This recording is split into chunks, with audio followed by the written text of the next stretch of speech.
Hello, this is Angela Anderson. Thanks for joining me for this acrylic painting tutorial. In this video, I'm going to be showing you how to paint this little curious frog. It's going to be a lot of fun, I think. I'm going to show you step by step how to do it from start to finish tonight. Got my husband Mark with me. Hey there, everybody. He's going to chat during our live show, so if you've got questions while I'm painting, you can ask those and I'll try to answer. Let's get started.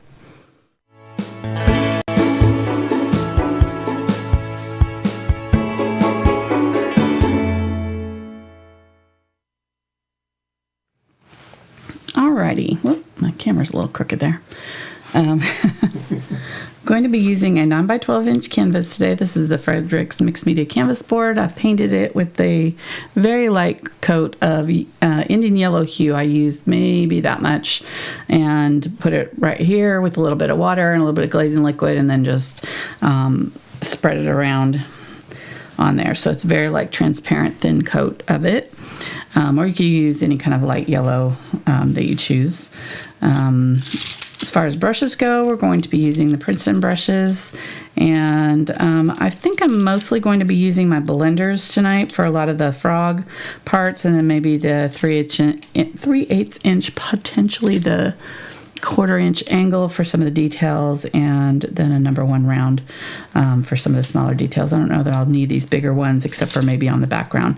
And then I think I'm going to add some leaves and things that are not in our background either. So for that I might need a little bit larger brush. We'll see. But I've got the red handled brushes here from Princeton or VelvetTouch. Got listed down in the description, kind of the basic brushes that I like to use, and also the paint colors for tonight, and where to buy them. Let's go over our colors. I've got burnt umber, burnt sienna, quinacridone burnt orange, Indian Yellow Hue, phthalo turquoise. You could use phthalo blue or phthalo green, either one, but phthalo turquoise is kind of like right in between the two. Ultramarine blue and quinacridone magenta, unbleached titanium, titanium white, and a little bit of glass glazing liquid. All right, let's get going here tonight. This Tuesday night, we've got Oak Island later, so Mark's like, snap to it. We're on our time crunch as usual. We should be about halfway done by now. Priorities. Actually, I think I'm going to get a Filbert. I'm going to get the 6 Filbert and kind of fill in this background with that. So I'm going to go ahead and do like the green, but maybe add a little bit of blue tint in my background leaves. So I got a little bit of both of those, and then add just a little tiny bit of the Indian Yellow Hue and some white. I've already got that yellow in the background, so I'm just going to kind of dab it on here in different places and do kind of a real blendy, kind of soft background, kind of impressionist style, sort of. Different colors, kind of blending into one another.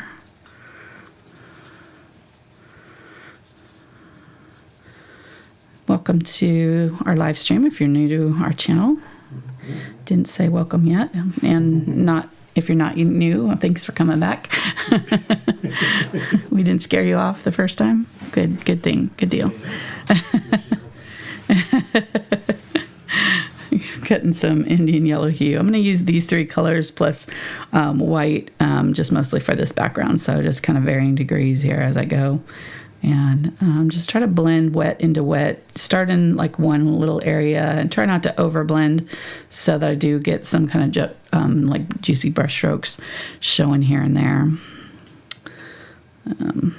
Just picking up different colors, and I haven't cleaned out my brush, so the colors will tend to kind of merge and blend on the brush after a while. And so if you're not getting a lot of difference in your colors, you may clean it out and kind of start with fresh paint every now and then. So it just depends on kind of what your paint's doing. And then I'm going to do just these 2 to get a more like medium green. The more yellow I add, the kind of more vivid the green will be. And you don't have to cover up all of that yellow in the background either, so you can leave a little bit of that peeking through. Add a little bit of white that will just kind of tint it a little bit lighter, obviously, but it also kind of changes the tone of the color and makes it a little bit more muted. So if you want to brighten it back up. You add a little bit more of your yellow when you add that white, and it'll make it a more vivid kind of green, yellow green, like a. Special guest here. Oh, special guest who? Look at the camera. Oh, Cashmere. What is she doing? Is she trying to get up on your lap? She's trying to convince you with those eyes. I think you need a kitty on your lap. She will help you with the controls over there, I'm sure. She'll be a big help.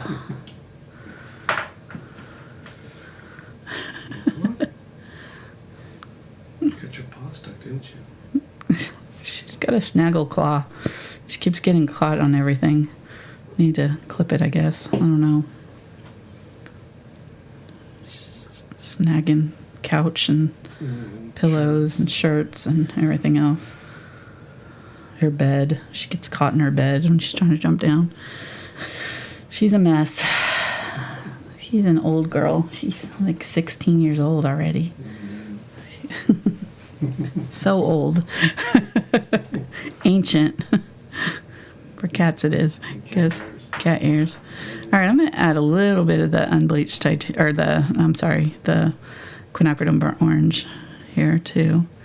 I'll just change the tone of it. Ooh, look at that pretty color that is. Kind of a turquoise. It's a little bit of almost a purple undertone. Okay, so just kind of tapping in here. Dabbing it, changing my direction of my brush stroke every now and then. So kind of flipping it over.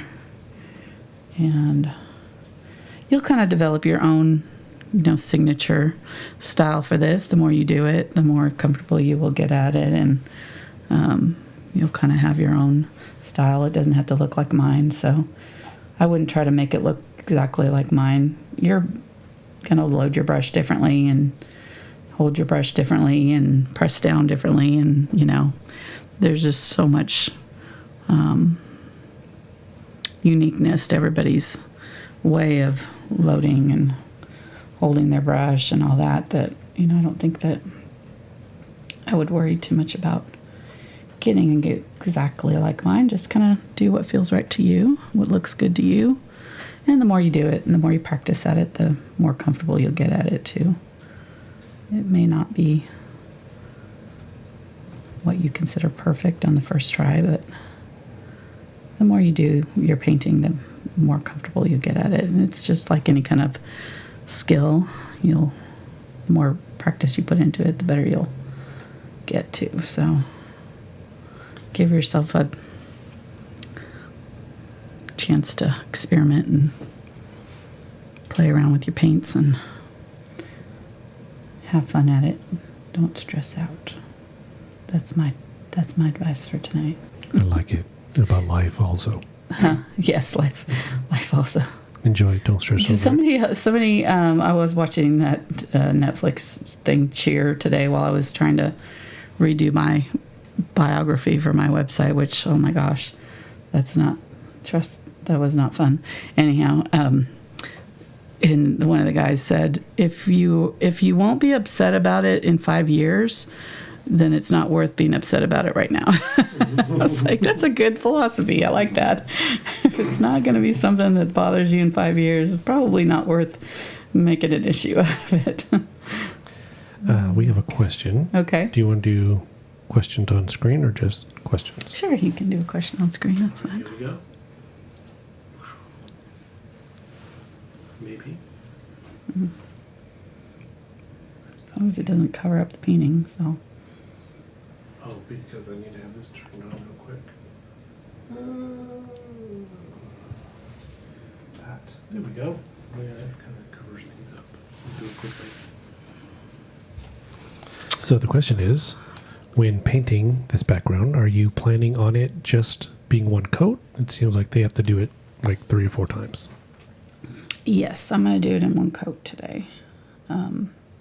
Sometimes if I want it to have like a more blended, softer look, then I will do a couple coats and go back in and soften up certain areas. But for this, we're just trying to get the paint on here. I'm not worried too much about And I'm going to put some leaves and things in here too, so I'm not going to worry too much about it being the brush strokes, being blended out. I want them to kind of show.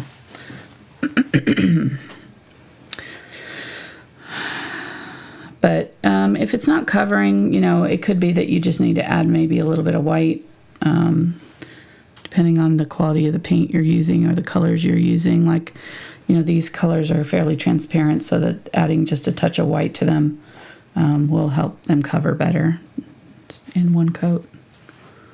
So, okay, I think that's pretty good. And then go down here and add kind of more of the yellowish green. I think I'm going to narrow this thing he's on here a little bit too.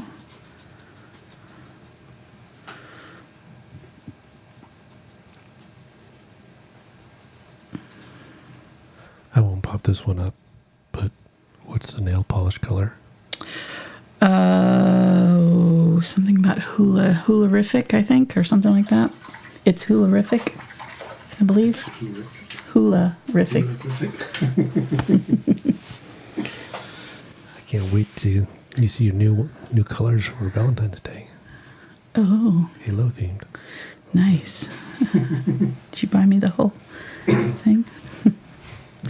I did. I need to. Okay, so this is a life tip.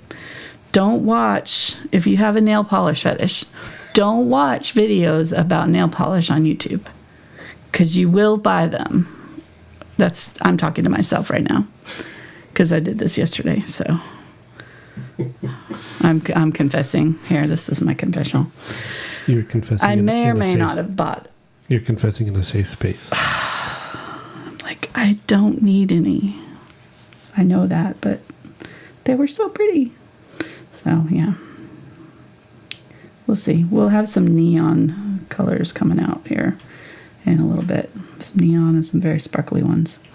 All right, so I mixed in some burnt brown. I didn't want it to be totally brown, though, so I added a little bit of my green. So I added the Unbleached Titanium and Burnt Umber here. I think I had a little bit of the burnt Sienna on there too. And then, yeah, I know I did. And then I added some of this green here. And we'll just put them on this kind of.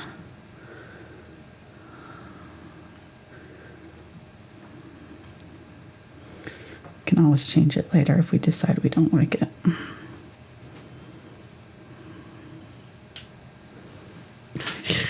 I hear kitty purrs in the microphone.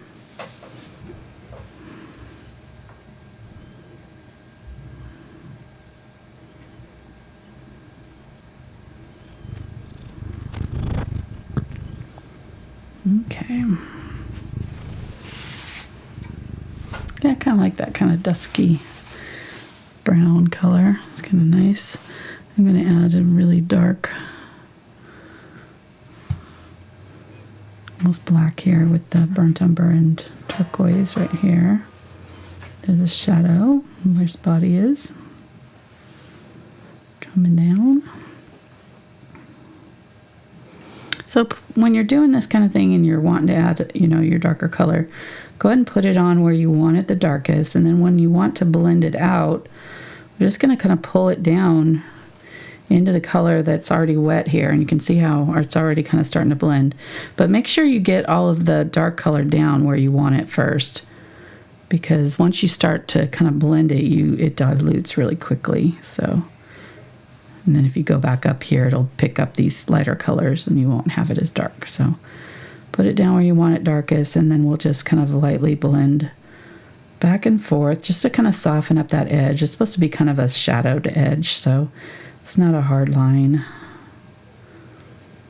And this brown was still a little bit wet, so don't take forever when you're doing your color mixes.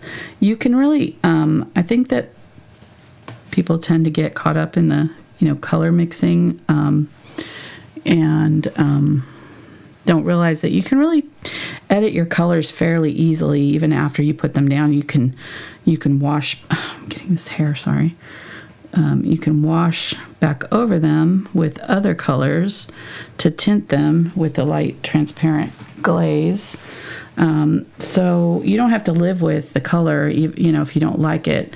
So just kind of, you know, get it as close as you want, you know, as you can to what you think it should be, but don't spend a half an hour, you know, mixing one color and then have everything else dry, you know, that you want to blend it into. So just gonna go quickly through it, and I'm just picking up a little bit of both of these colors. Once most of my color is gone off my brush here too, that's important, because if I try to blend it while the paint is fresh, it's not going to blend.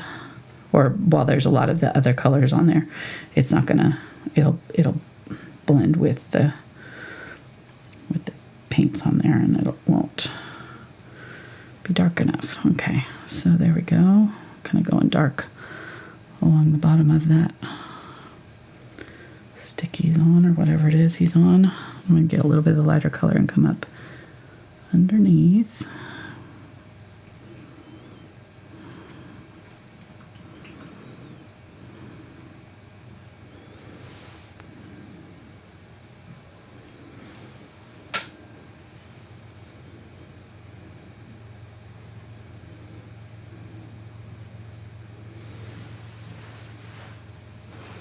What are you laughing at? She was, huh? She's just here. Just staring, just standing right in your way, and yeah, she's a creeper.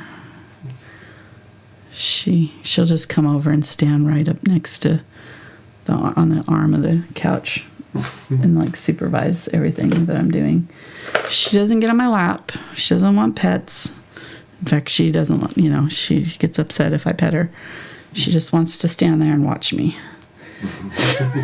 She's such a creeper.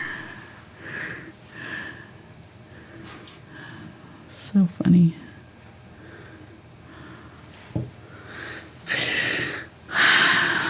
Right. Okay, yeah, I think she's going to try to work her way over to you, maybe. Oh, no. Okay. She's trying to plot a She heard course. me oh, hi. Did you hear that? She was talking to me. I see you. Are you going to come over here? Let me move my tea out of the way. Come on, go ahead. I'll move all this out of the way. Okay, I made a clear path for her. You need to get over here? I'm not going to help you. You're going to have to climb over. If you want to be over here. Go ahead. You can come over here. She's like, she wants me to bring my glasses down so she can rub on them. I mean, she can't cat very well, so no, she doesn't have any balance maneuvers at all. and stuff is not her forte. Mm-mm. Come on. Get over here. She's just stuck. Come here, Kaji. Come here.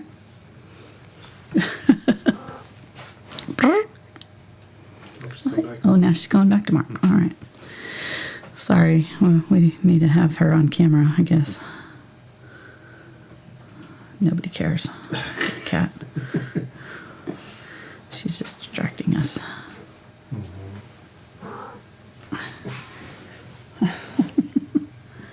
There we go.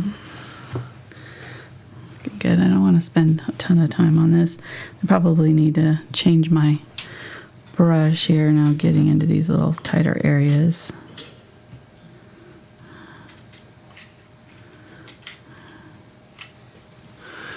And there's a little bit of this darker right in here. Come down in between the toes.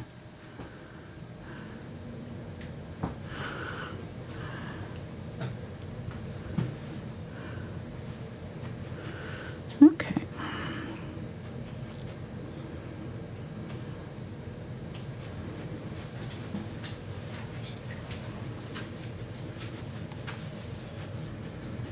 The other star of the show. And Fizz Pickle. He's being a very good boy right now, sleeping. He waits till about, what do you say, 8:30, 9 o'clock, almost right when Mark goes to bed, and then gets the zoomies and just starts tearing around the house and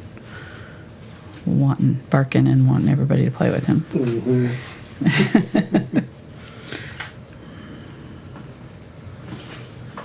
Don't let his little, demeanor fool you right there. He's just saving it up for later. I mean, he's been really good when we first got him. During the show, he was very active, but he's grown and learned that while we're doing this, we're not playing. I almost, that's about to fall over. Yeah. Don't do that. So anyways, he's just resting like a good dog. All right, now I need to let that dry a little bit, but I need to, that is off right there. This whole line is off. It's bizarre. It must be a leaf. You must be pushing that down right there because it's not right. Okay. I'm going to just kind of gently mark out sort of the, whoops, I didn't mean to go below there. Caught on my canvas edge. So I just want to kind of blend up, darken up that bottom of that stem he's on. I'm gonna have to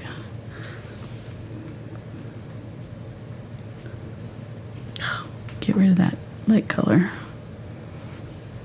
There we go.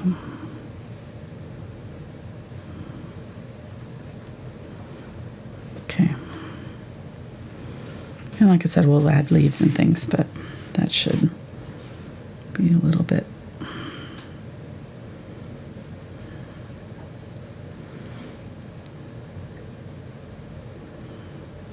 Go ahead and darken up right there. Bring that down. And bring this down. So it kind of matches up with that a little bit better.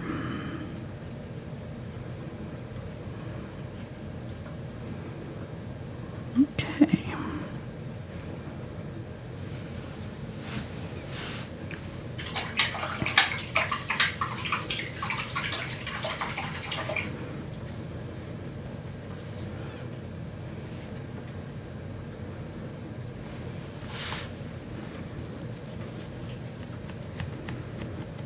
Just gonna lighten up this whole bottom area a little bit.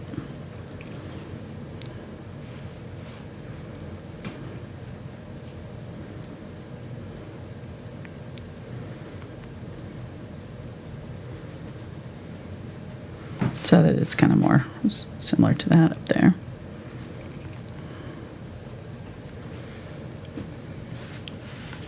Okay, there we go. All right. Clean that out really good. Set it aside.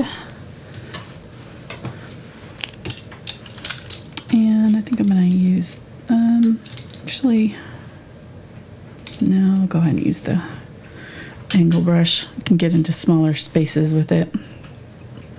So let's go ahead and start filling in our froggy. I'm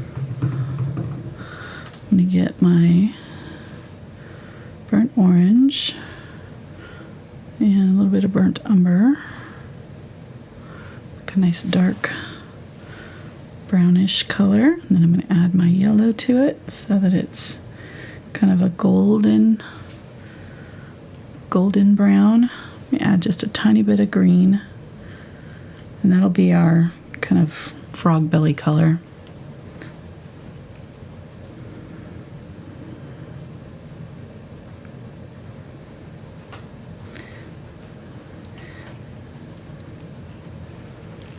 Hopefully I do him justice for our frog lovers out there. I know there's a lot of people that collect frogs, so that's why we're doing him. I've been having requests to do a frog for a while now. Oh, I missed this whole background area right here. I need to do that. So add a little bit more green to this color and just to this area closer to the stem here or whatever this is,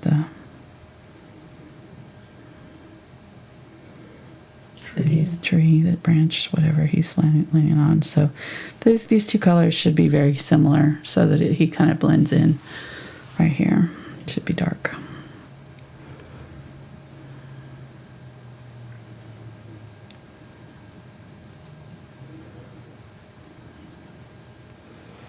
He's turning out kind of transparent-ish, but I'm kind of not minding that because he is kind of probably got that kind of translucency to his skin. So capturing that will be nice. Adding a little bit more of the yellow, so it's making kind of an olive green now. I'm going to add that over here, coming down this way, and along the side of the face right here. I'm leaving this little bit right here that's below the mouth just a little bit open because we're going to be adding the highlight to that area. So, okay. Oop, my camera was locking up there in my picture. Oh, sure did.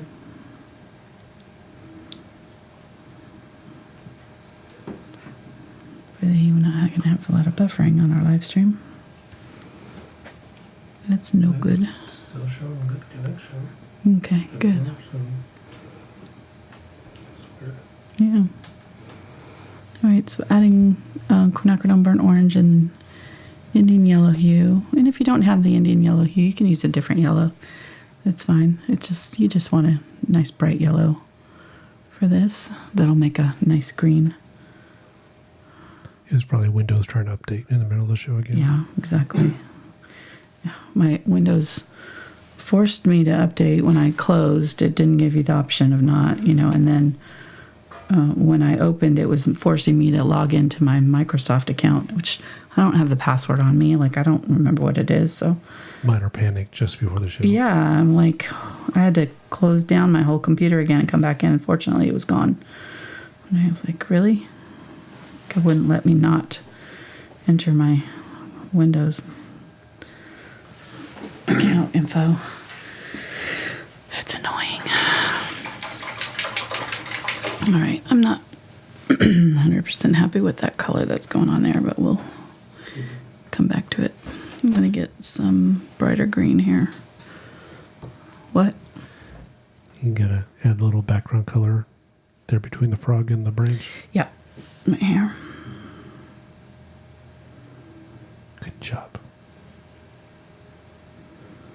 Oh, you should give the frogs the same color nail polish as you have.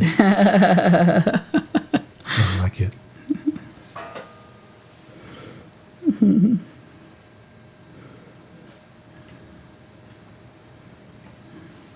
Had to give him some green there. Or make nails some green, I mean.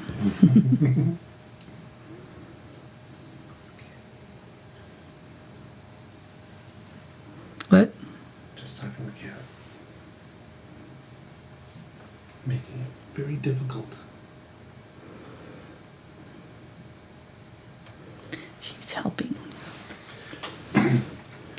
I think I need to get on my old glasses. And just hold them up for her to rub on. And a mannequin head. You know how some cats usually have scratching posts. Right.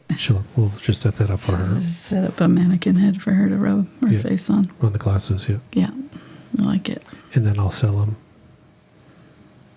It's a new marketing thing. I like it. Side hustle.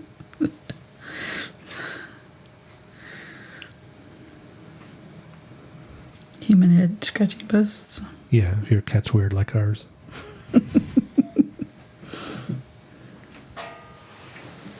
Which I'm sure she's not unique in that.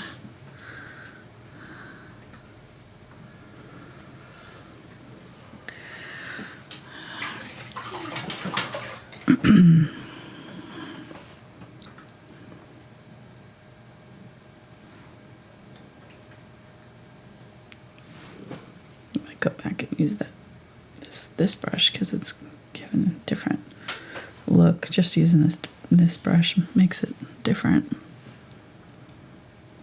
brush strokes. These rounded tipped brush strokes. So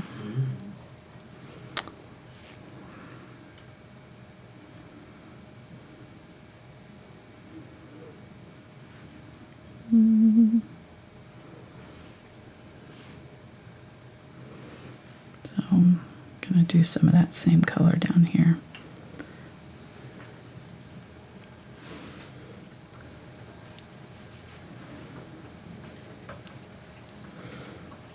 Just like little spots of light peeking through.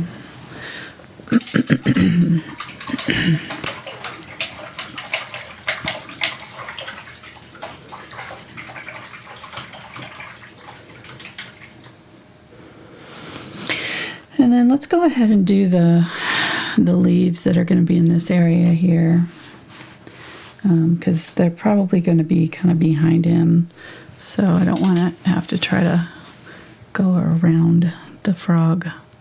So I'm going to use the burnt sienna, quinacridone burnt orange, some Indian yellow hue, and do kind of a golden palm that's, you know, kind of like a palm tree that's drying up maybe a little bit. We'll do it coming across right here. So I'm going to press my brush flat so I get a nice thin line on it. Do it out like that. And then I want to have enough white in here that I can cover this in one coat. So it's just kind of it'll be a balancing act to see how much of the white I have to use. That looks all right.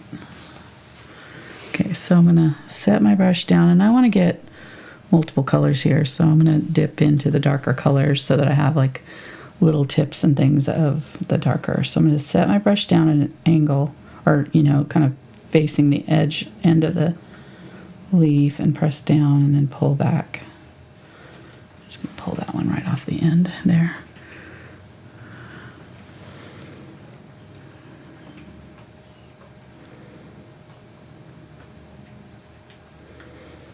And I might need to do it this way so that it kind of ends a little bit sharper. There we go.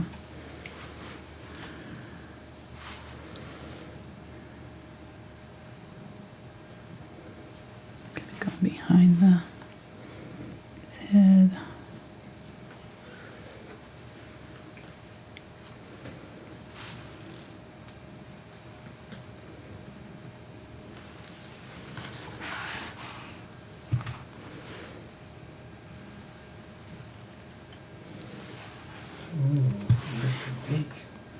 Oops.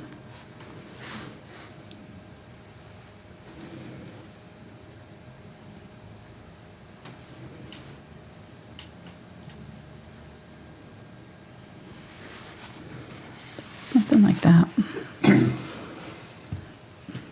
In that general idea. And then we can always go back through if we want to add a little brighter highlight to it on some of the tips, and just kind of barely touch down. You can wait till it dries if you want to make sure you get a, you know, softer look, but I think it's dry enough. It'll kind of blend a little bit with what's there too. So just kind of going back over just along the very edges, the tips of the leaves.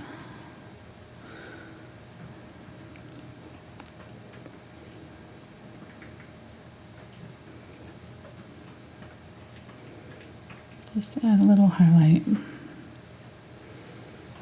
Okay. I like it. See, it kind of goes with the color we've got going on down in here and elsewhere on the frog. So just kind of like that idea of having that. Get a little bit of that yellow here. I'm going to fill in his leg a little bit with it while I got it on my brush.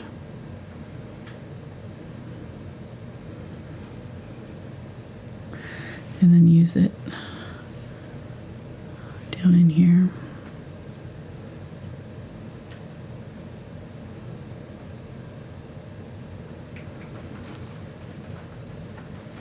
Okay.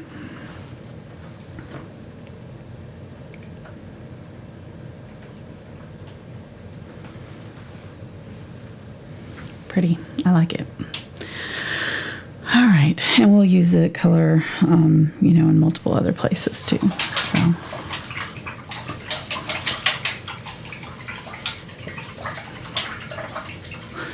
Let's add some brighter yellow leaves.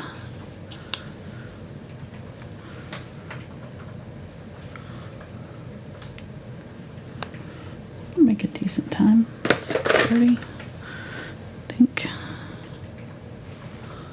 I need to add some turquoise too.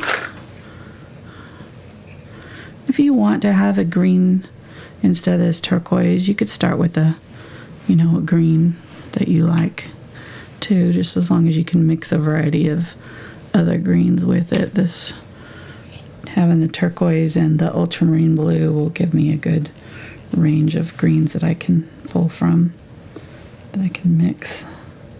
This is being, very,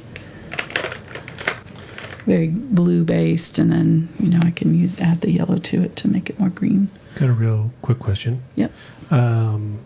Wanted to know, the leaf color is amazing. What color burnt sienna with white on top, please?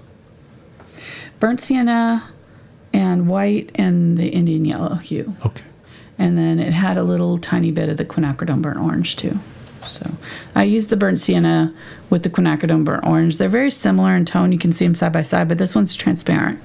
The quinacridone burnt orange is transparent, so the burnt sienna is not transparent, and that's why I added it to this so that it would cover better, and I didn't have to add as much white to get it to cover. So. Okay, and then let's add a palm frond coming this way, kind of curving in right here. So let's kind of curve it from here, maybe right in here somewhere, and curve this way. Okay. And I'm kind of doing the, trying to kind of cage him in, and I'm going to push another leaf up this way to kind of, surround him sort of with leaves. And this one I'm going to probably do up over him a little bit to kind of cover parts of him, camouflage. So using a lot of yellow for this. So making a kind of a bright yellow green, a little bit of turquoise, mostly yellow, and a little bit of white to make it more opaque. So doing kind of a limey yellow-green here. And this time I'm not going to quite touch the frog with it. So kind of right in there. I don't know. Actually, I see how this one and this one are lining up. I don't like that. So I'm going to take that out and just move it a little bit so that they're not pointing at each other, because that looked weird. You don't want them to be like, boop. This is the frog right here. Like, we want to do that, but we don't want to be so obvious about it. That was a little too on the nose. All right. Okay, so I have to erase the arrow and the big neon sign? Exactly. Okay. All right, so let's do the pointy part coming up this way. A little bit. There we go. Yeah, better. And then we'll do it down here. Yeah, much better. Okay. I'm going to crisscross these a little bit. Bring that over. Just a little bit. They can touch.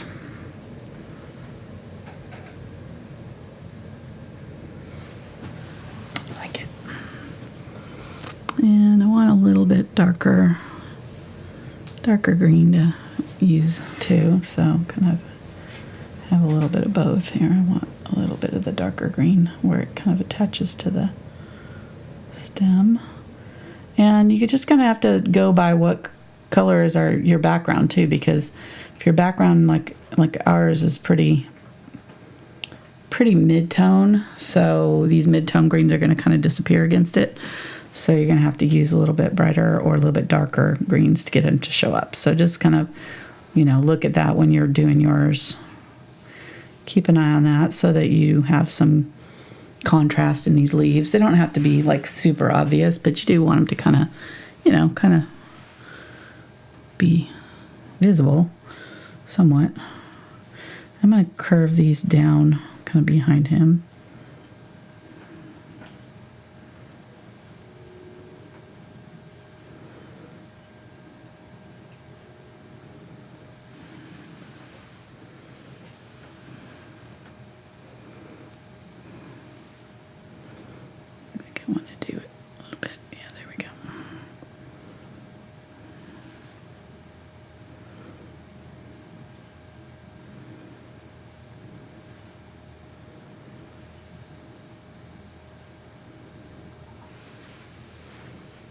Okay, something like that.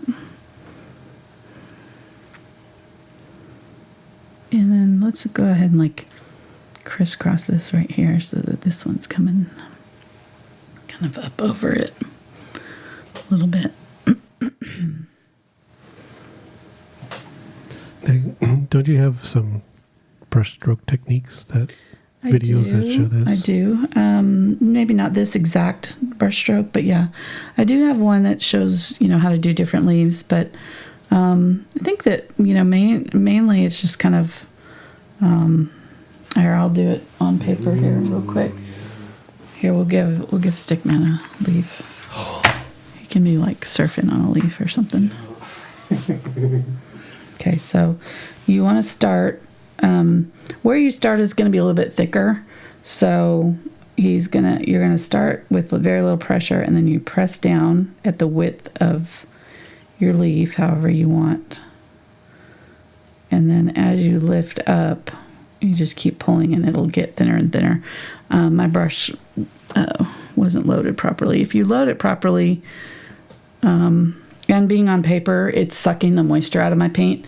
So if I go a little bit faster, it won't do that. So I'm going to do it again. And I need to add a little bit more moisture to my brush for paper. So just know that kind of if you're practicing on paper. So add a little bit, make sure your paint's a little bit thinner, and make sure when you load it that your brush comes to a point. If your brush isn't coming to a point, it's not going to come to a point anywhere else. So before you start, you got to have it at a point. And I'm also holding my hand upright quite a bit. So you see how I'm like resting the palm of my hand here, and I want to make sure that I'm turning my canvas or turning my brush or whatever to a place where I can get a good range of motion. Well, before I stop, I want to erase those because I don't want them to dry. Sorry. I wanted them to go behind the frog, not on top, so I don't want them to be to dry too. Yeah, exactly. To be too hard to cover up later. Okay, sorry. Going back. All right, so I've got a good point on my brush, and depending on how what kind of leaf you want to do, these ones are kind of long and thin, blade-like. So again, kind of start very thin pressure, press down harder, and then as you lift, it's gonna get thinner again. But holding it upright over the canvas will give you more control than if you hold it at too much of an angle. You're not going to be able to get a thin line when you lift it. So keep your posture upright. Keep your brush perpendicular to the page, and tilt it a little bit. But it'll make a better, thinner line for you. And these are just they're not doing real great at the end here for me because they're losing their paint. Okay. But you get the idea. Mm-hmm. Perfect. There you go. All right. Super easy peasy. So expect everybody to have their homework turned in on time with this? The more you practice it, the easier to get here. So...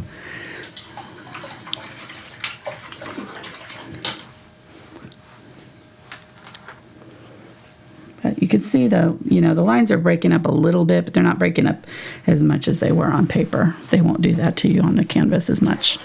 And with these leaves, is it best to paint all of them with this brush with the Filbert brush? I would, yeah. Or you could use an angle brush would work just fine for it too. So, you know, the angle brush would do. A flat brush could do it also, but, you know, it just kind of depends on what brush you're most comfortable using too. You know, if you've got a favorite brush, you can do this brush stroke with pretty much any kind of flat-ish brush, or even a round really could do it too.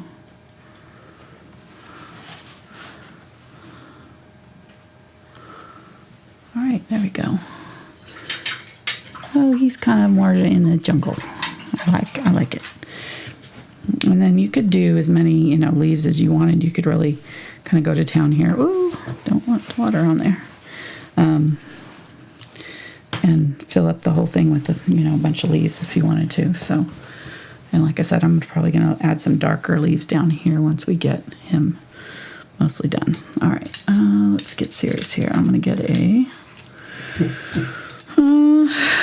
let me see. I think I want a round brush.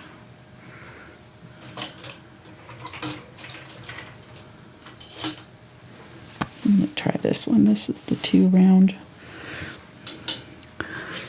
And spray these down. I think this is still, no, it's starting to dry. So what I'm going to do is I'm just going to clear the decks here so that I have a clean workspace so I can mix up my new paint colors.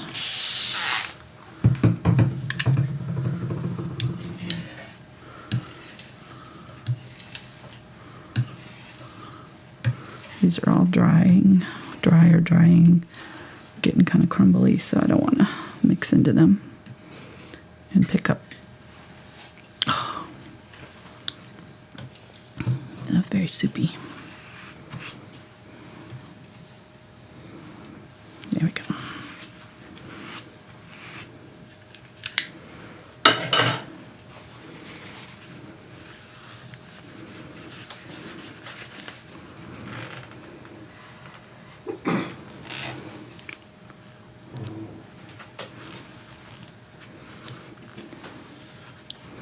While you're doing that, would mention patreon.com/angelfineart.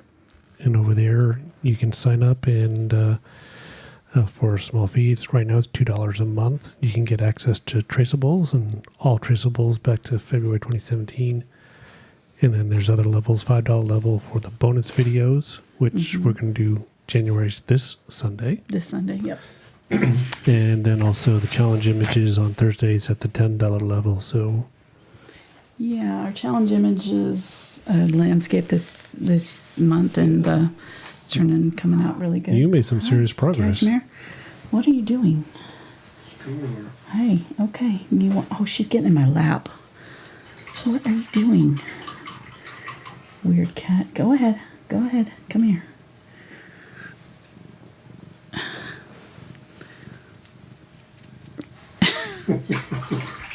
She wants to rub on the brush is what she wants. Okay. What are we doing? I'm a little bit busy, Caddy. So we'll change the title of this video from just Curious Frog to Curious Frog and Curious Cat. And Kitty. Cat, what are you doing? You're kind of in the way. A little bit. Just a little bit. This is like those challenges that they have, like the cooking shows. You know, right. You think you're doing all right, and all of a sudden they throw in an extra. Can you paint with a cat in your lap? Yeah. Hi. I know. This is so exciting. She every now and then she like looks up at me like, yeah. What are we doing? Okay, so mixing Quinacridone Magenta, like probably 2 parts to 1 part turquoise, and then just a touch of burnt umber, and probably a little bit of the unbleached titanium. You can use a little titanium white too, but I think I'm gonna make my frog a little bit like on the blue-ish side. Cat. Seriously. Okay. I've got to paint, so I can't stop right now to pet you. I'm going to add more brown. I want it a little bit different from the background color. It was a little too close to the background blue-green here. So can you move the cursor because it's right in the, yeah, thank you. Sorry. All right.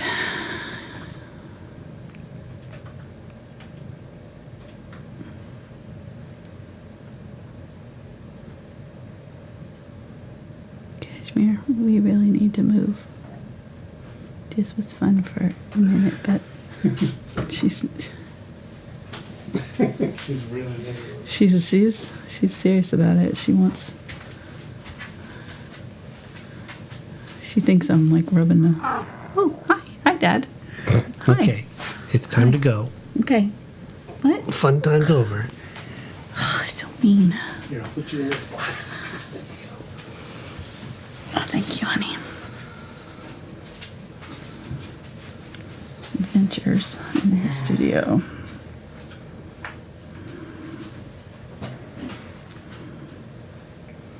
I'm sure I'm not the only one that has to deal with their cats. People are posting pictures all the time of their cats, kind of supervising them in the studio. So, for a long time, my cats were banned from the studio because our last cat, well, and Oliver, our cat that passed away a couple of years ago, he would get in here and he'd drink my paint water if I didn't clean it out.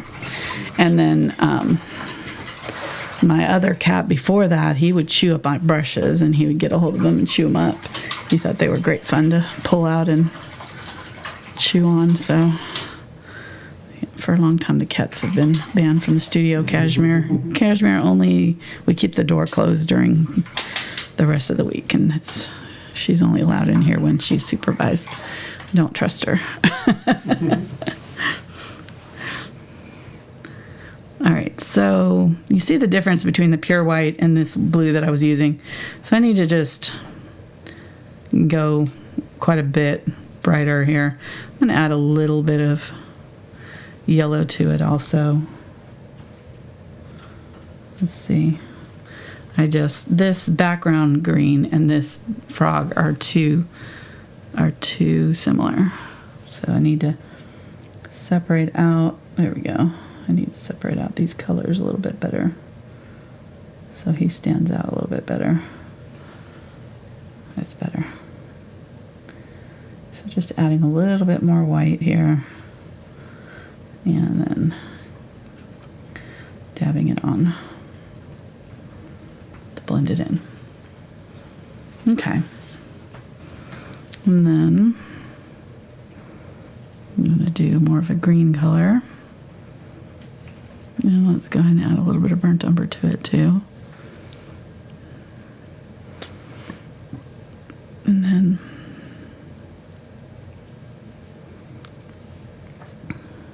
a little bit more yellow and white here. As I get lighter, I'm adding more yellow each time. And then we'll just use this over here and just kind of dab these two together. So we've got like blue kind of at the top, and then he turns kind of more greenish as he goes around here. You could do your frog whatever color you wanted to.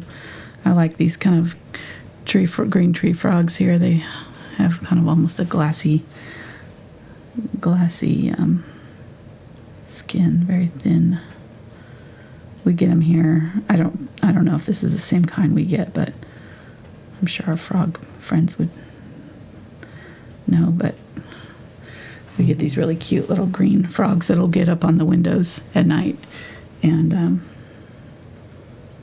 catch bugs and stuff. Stick on the glass windows, the doors, the back.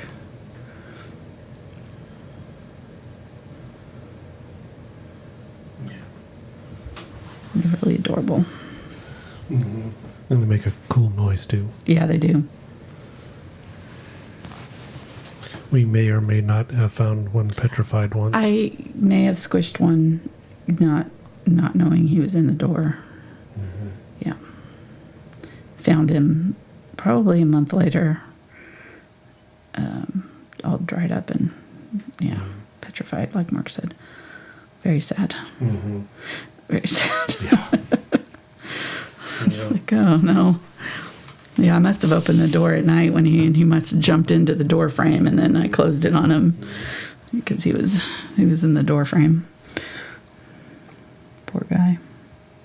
Well, it was fast. That was you gotta go, it's probably better than being eaten by a bird because they might take their time. Or he just kind of squoze in between and couldn't get out. Could be. I think that's how it happened. Okay. I feel better about that. Okay, so a little bit of just making a kind of a darker green with my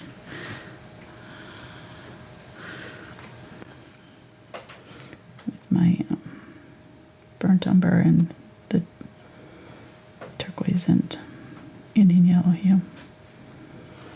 Okay.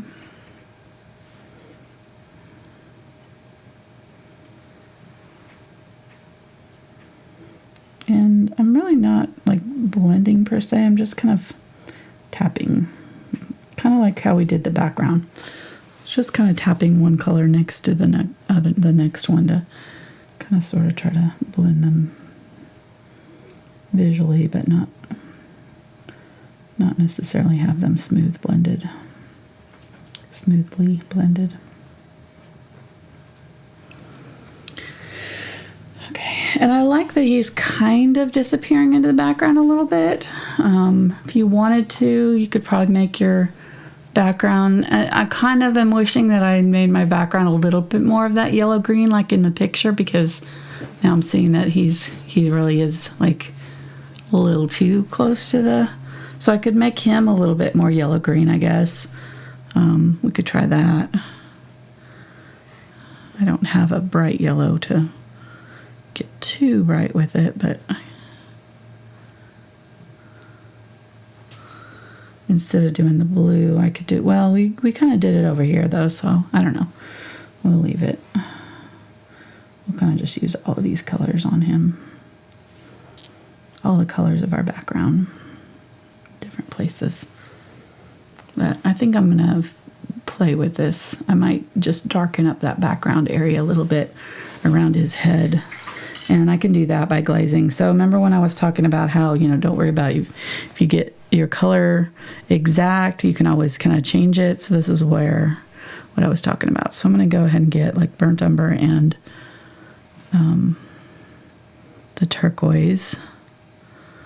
And add a little bit of yellow to it, but no white. I want to keep it dark.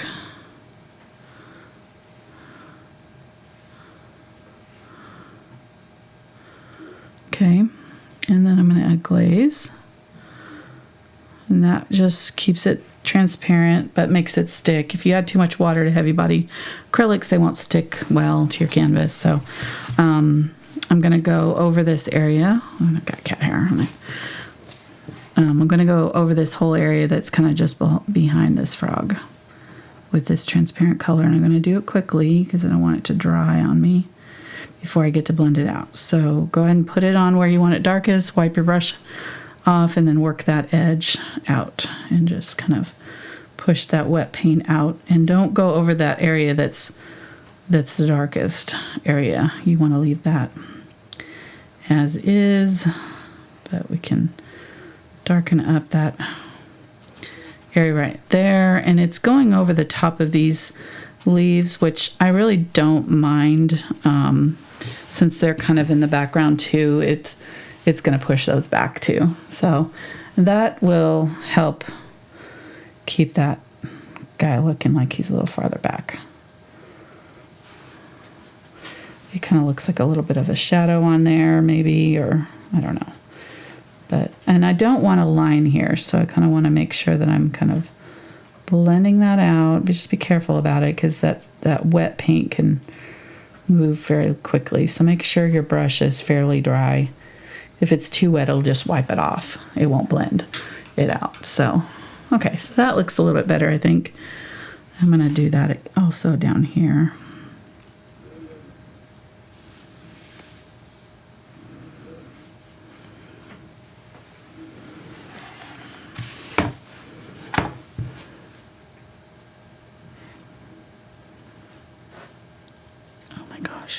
Doing it. It keeps catching the edge of there and pulling down.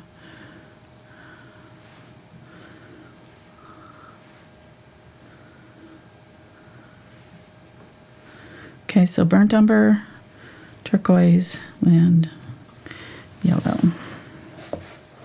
Okay, this is where I can use my ruler, because this background is dry now. I couldn't do it before because it was wet. So I'm just going to lay my ruler down and use it to...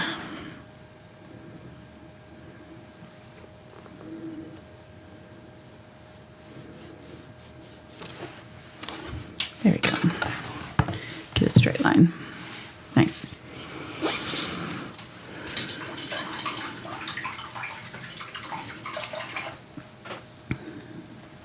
And then I need to bring this up too. So this line here is not straight either.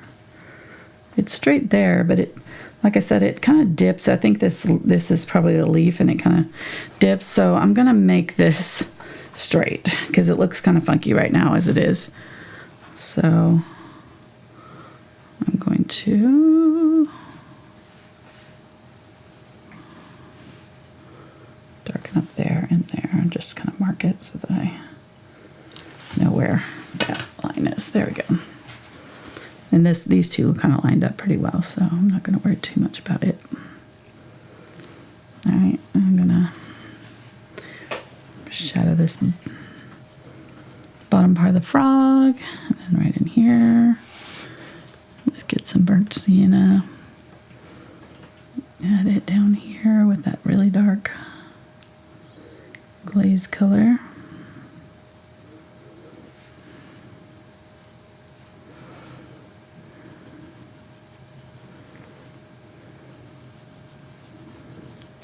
Okay.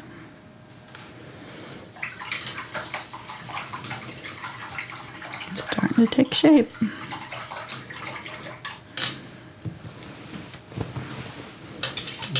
need to go faster because I'm...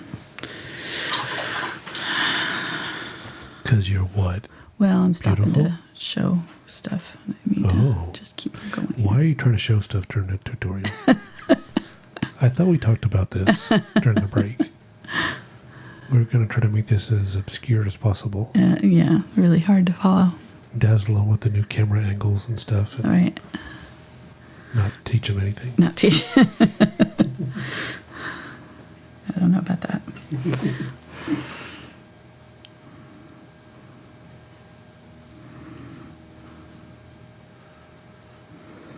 Okay, so using the Indian Yellow Hue here. Now, it's not transparent, or it's really transparent, so it's not going to cover very well, so I need to add a little bit of white to it to get it to cover the spots that are going over the green.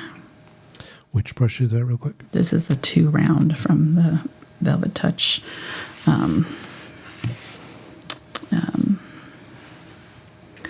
Oh my gosh, I know this. Princeton 6100 series.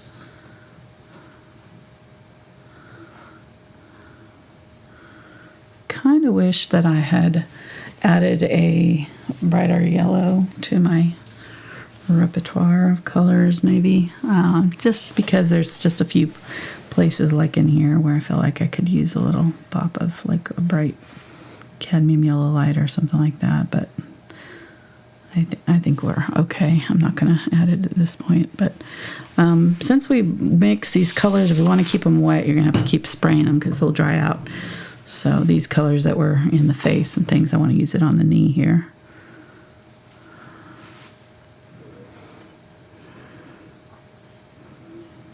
And this is going to be covered up. Remember, these leaves are kind of underneath.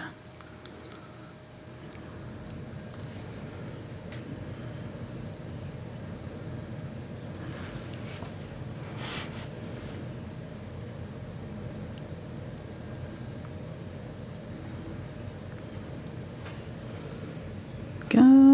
And again, here where I'm having the same problem where this is kind of disappearing against our background, so I'll have to, I'm just going to make his knee a little darker up here, just right here, where it comes in front of that leaf.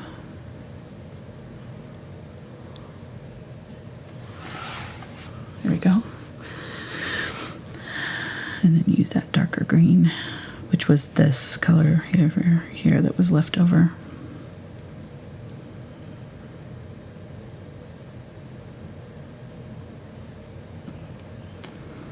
And just use it on the toesies.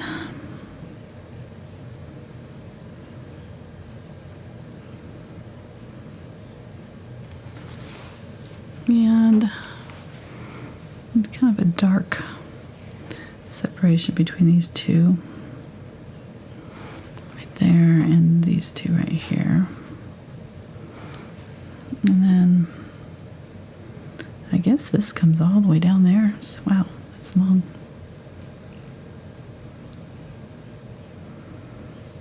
Long toe.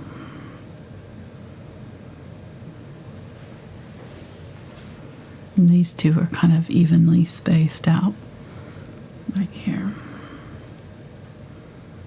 So in tree frogs, the last toe, or sorry, the last bone in their toe is shaped like a claw. Interesting. That's what helps them climb. As well as the pads on their toes. Interesting. Going to use the Quinacridone burnt orange, giving it a little bit of red at the tip.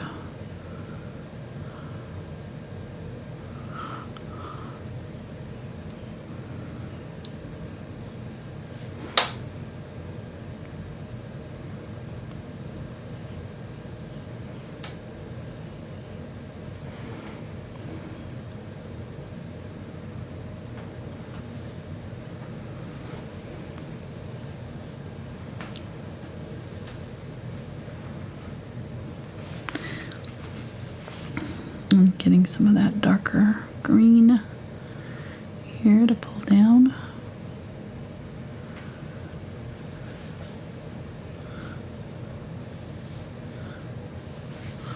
Okay, and I need to make this a lot darker right in here. Again,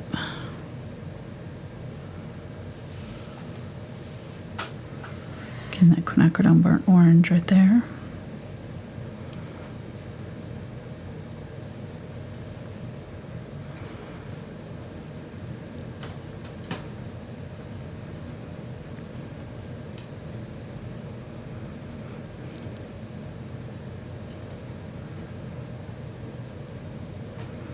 And then right here, just grabbing some of that yellow and blend it out where they meet.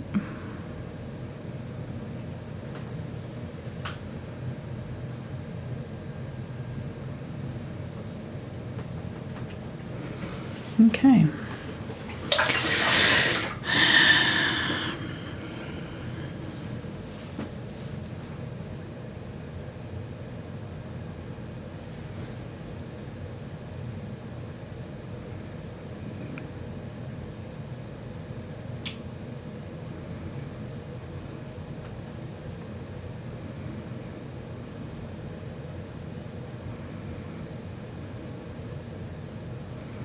I'm kind of adding a little bit of this same color down on the toes so that these kind of are shaded by the same color.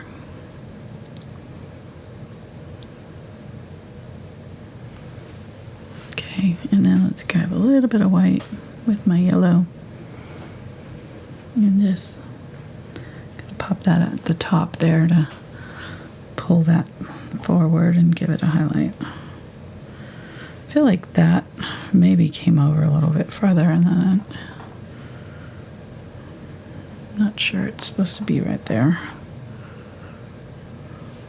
Yeah, I feel like it's supposed to be right here. I think when I hit that leaf with it, I pulled it over a little farther than it was supposed to be.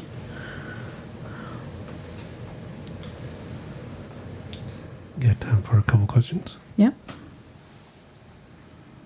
Go for it. Where'd it go?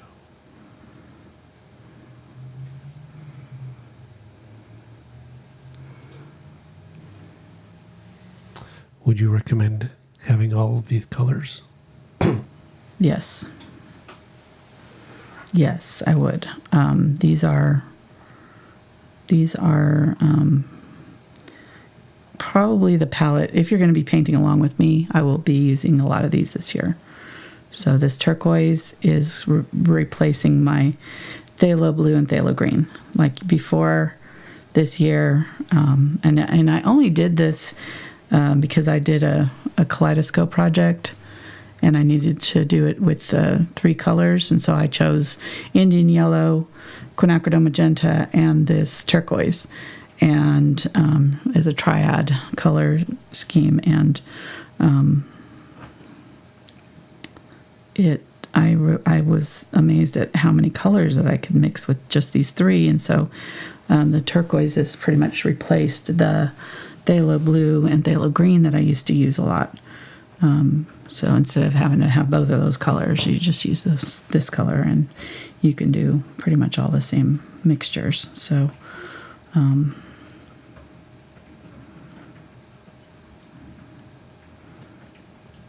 I really and the Quinacridone Magenta is not one that you can mix. It's so bright.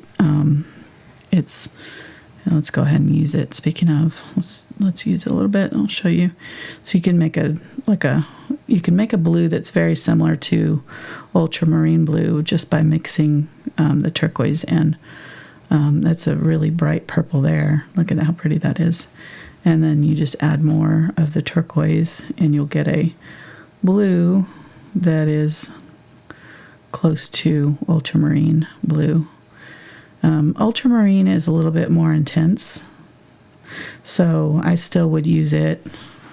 That's why I still have it on my palette, but you can get a really beautiful like navy blue with the magenta and turquoise, and then you've seen all the greens and things we've been able to mix with the Indian Yellow Hue. And then the burnt orange it's a color that you probably don't have to have, but I really love it. I think it's just got a really vibrant undertone, and I mean I can get something similar by adding Quinacridone Magenta to my burnt sienna, but because burnt sienna is opaque, and we've talked about that before, it won't be as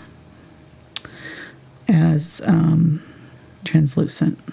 So it won't be quite as translucent as the Quinacridone Burnt Orange. So you can get something very similar with the, just burnt sienna and Quinacridone Magenta, but I would get them both. I like them, and like I said, if you're going to be painting along with me, I'll be using both of them a lot. And I use Quinacridone Magenta and Ultramarine Blue in almost every single painting. So, and same thing with the turquoise or Indian Yellow Hue. Those are kind of my basic palette go-tos. Got another question? Mm-hmm. Sorry, that didn't. I just talk about paint colors all day long. That's okay. So, does anyone know why Angela sometimes loads her brush with one color and then briefly dips her brush into another color before using it? You can never figure it out. Yeah. Do you know why you do that? Do I know why I do that? I do. Okay, well, we don't have to explain it to her. She just wanted to know if anyone knew. So. Okay, go on. Carry on. She didn't say explain it to me. Okay, so why I do that is because I want more than one color on my brush. So I'm mixing a color to get a new tone, right? But if I want to mix it or blend it with a color that I've already used, then I'll grab that color. And so now I have both colors on the new color and the old color, and then I'll mix those two together on the canvas. And they're not mixed on my brush, but as I kind of push them around on the canvas, they'll both kind of come off, and I'll get kind of a blending here. I don't have to do it on my palette. It'll do it on the canvas for me. Makes sense. So there's some green. So that's usually why I'm doing that.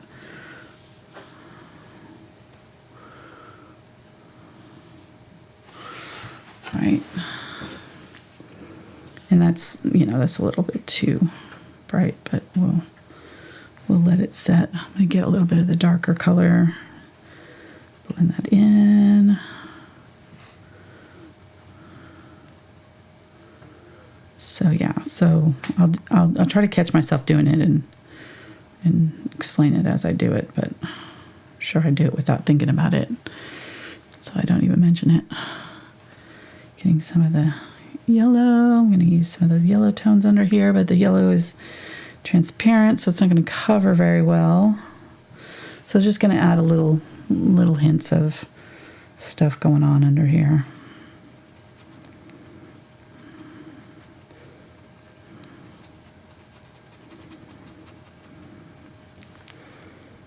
Getting some of that. So I want these two colors blended, the red and this has the magenta in it here, and then the Indian yellow hue with the white. I'm going to use those both right here just to kind of give this under area a second coat. And then let's do the lip with this whitish tone from the top of the head here that we used. I'm going to put some more up there, and I'm going to add it to the little nose point. Do they have noses? Is that a nose? I think so, yeah. Gonna have to look that up now. I don't see any little dots there. Oh, yeah, they back here. I think they're back there. I think that's what that. I think they're right here, but they're hidden. I think that's what these things are that are sticking out right here and here. It's not like in the front, like in a dog.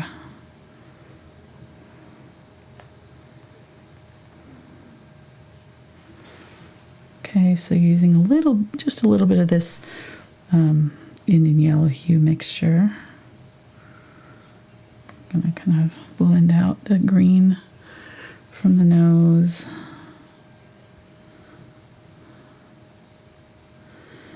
I don't want like a hard line right there, so I'm just tapping around it and softening up the area around it. Oh, he's cute. He's so cute. Oh, I can't stand it. Okay, getting a little bit of burnt umber. I'm going to add it to this orangey color. I'm going to use it for his little smiley area. So the consensus is we think they have noses. I mean, frogs have what they call our nares, N-A-R-E-S. Okay. Their nostrils. They have inner and outer to help them breathe underwater or to be underwater. Oh, okay. So in and out of water, yeah. So as tree frogs, they don't usually, abide in the water. So I'm going to say yes. Right. Because I see pictures of them, and they seem to have noses and nostrils. Yeah, like I said, I think they're back here. I think that's what. But like I can see a little bit pointing. Oh yeah. The red-eyed tree frog. Right here and here. Yeah, those are definitely little noses. Nose. Okay, so maybe they're on either side of this. Just a single nose. Just a single nose. Okay. Yeah.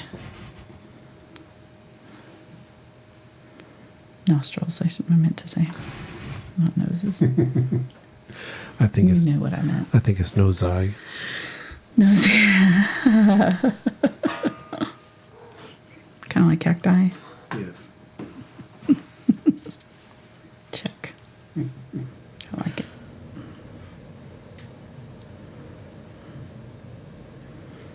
Yeah, I have a hard time explaining exactly what Mark does. It's my co-host. He helps me with chat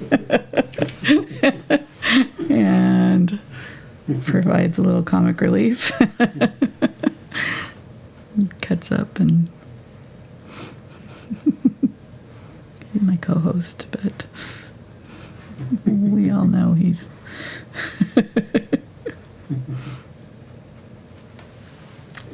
not here for the art.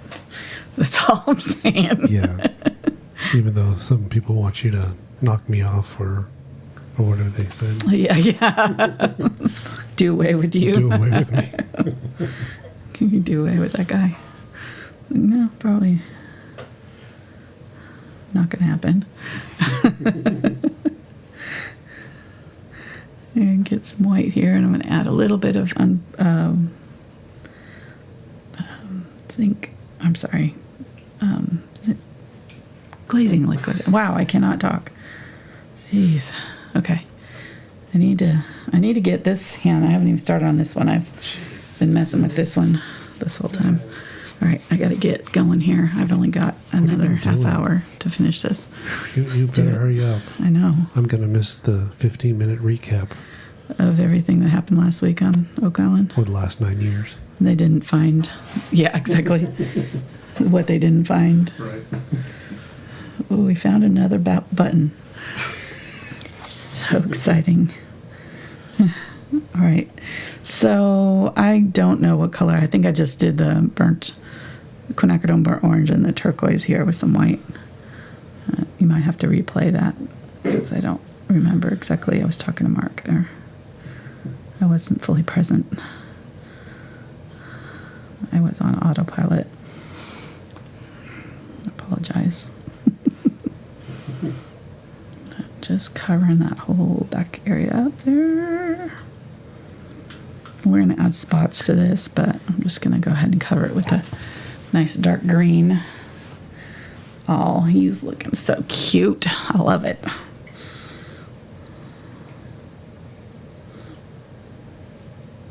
So let me know in comments if you want to see more frogs this year, because I'm thinking about doing a whole series of them, different frogs, different kinds of, there's so many different ones. So tadpoles. Just thought it'd be kind of fun. Yeah. I don't know. Pollywogs? No. We had a frog collection for a while there. My son Spencer, our youngest, we live in an area right next to a creek, if you can call it that. It's more like a drainage runoff, but we call it a creek. And fancy. Sounds fancier. I'm going to get some of this blue. Why not? And anyhow, over the course of one summer, he brought home, I want to say we had at 1.9 frogs, something like that, in an aquarium that was built for one, probably. And I had to buy crickets to feed them, and that was fun. So we had a cricket farm going, and then, yeah, I bribed him with, he also, the next summer he came home with turtles. He had 3 little turtles and out of the creek, and so we traded him off for the frogs and let the frogs go. And hopefully they did okay, since they've been eating very well off of crickets for a year. But I think they did all right. And we had some pretty cool looking ones. They have these like leopard looking frogs that have these really beautiful spots here in Arkansas. But they were actually pretty fun to watch eat the crickets too when we'd feed them. Unless you're a cricket. Right. It probably wasn't fun for the crickets, to say. I don't know why that was fun for us to watch it either, now that I think about it. It was probably pretty kind of watching the demise of poor cricket, but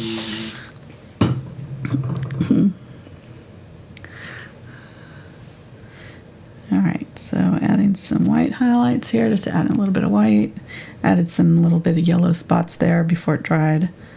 Just gonna kind of blend it. We're kind of roughly blending it today. We're not like doing really smooth blends anywhere.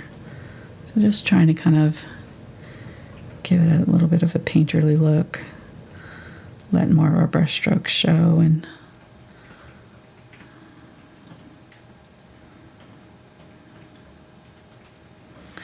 there we go. Oh, he's cute. Did you say that Fits like the chase our frogs in the summertime. Oh no. Yeah, he got a hold of one. It was not very good.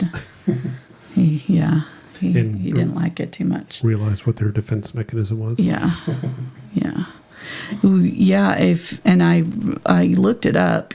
Fortunately, we don't live in Texas because he could have died from it. There's frogs in Texas that'll kill a dog. So he's I can't. The cane frogs, I think they're called. But anyhow, yeah. So there's some that have pretty deadly poisons in their toxins in their blood, or that release them when they get bit or whatever. I'm not sure, but it was scary.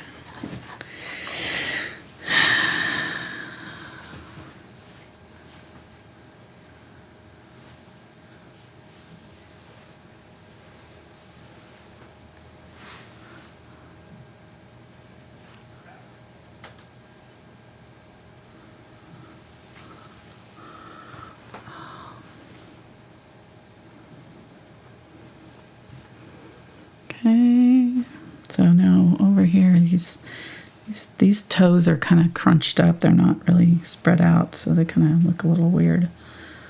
If you want to, you could spread out his toes. I kind of thought about doing that, actually. I meant to do that, but I didn't. So this one's kind of bent around here, and I keep getting cat hairs. I know, I don't know how I got cat hairs all over everything. It's so weird.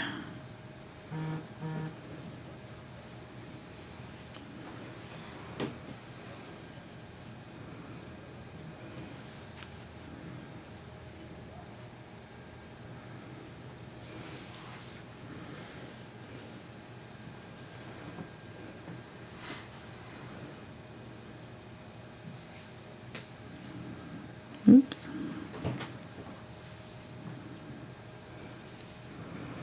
Okay, let's clean that out. I'm gonna get my Indian Yellow Hue, use it down here.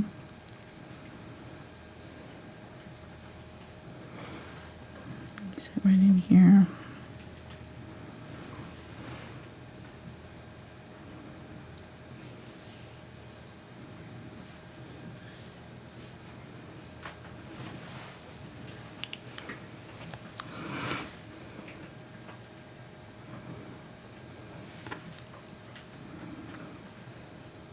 To stop messing with these toes over here. I keep going back to them. Stop.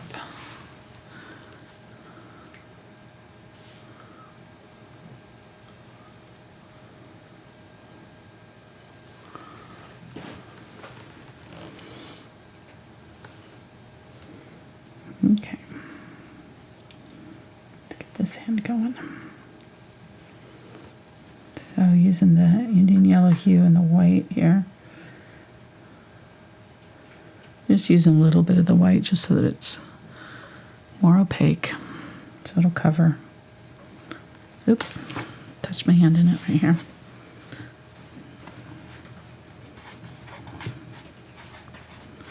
Cat hair. Get out of there.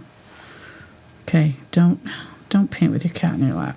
That's the lesson of the show, unless you want cat hair all in your paint later. Oh my gosh. Annoying. So if this one goes for sale, someone will have a piece of cashmere? Yeah, is what you're saying? Probably. There'll be a little bit of cashmere in here for them to enjoy. And then they'll just be walking around their house going, sneezing. Where did this white hair come from?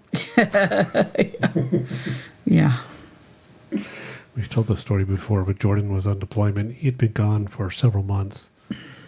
In another country. In another country, way on the other side of the world. Army. And he'd be like, I took out or my pants or shirt or something. I've worn it before, then I find cat hair. Yeah. How's she getting cat hair on my stuff? Yep. Still pulling cat hair off my stuff months later.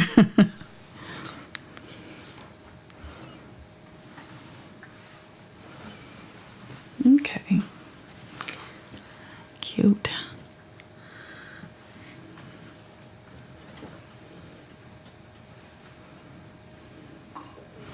So for this dark green, is that burnt orange, I'm sorry, burnt umber and turquoise and a little bit of the yellow. So that was that color that we were using for this part over here. I'm going to have to add some more. And I need to darken up this area in here too, so I'm going to add some down here. And then add some on the feet. But I'm going to kind of stripe it, leave a little bit of the yellow showing through.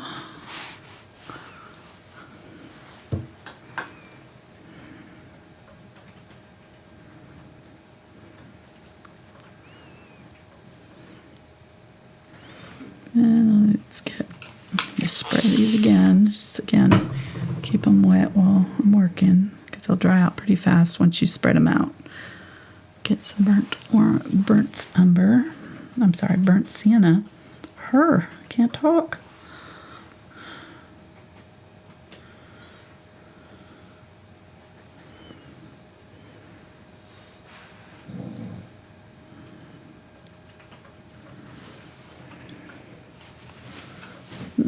I know some people like to do the eyes first because I feel like it kind of like sets the tone for the rest of the painting, but I like to save them for last because it's like my favorite part. It feels like it kind of like is the finale, you know, at the end you get to see all your hard work paid off.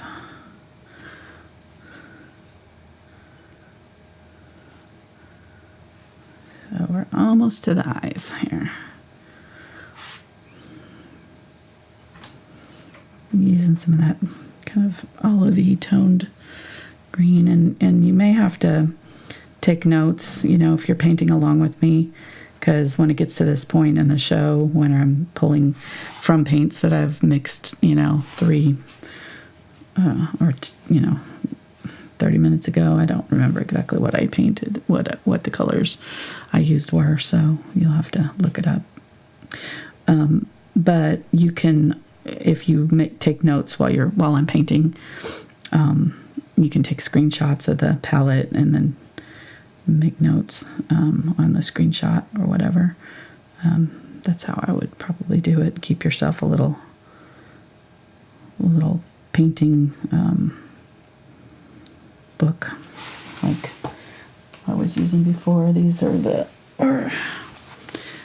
the Visual Journal Mixed Media from Strathmore, and I like them because they have a hard cover and the paper accepts paint really well. Oh man, I smeared it.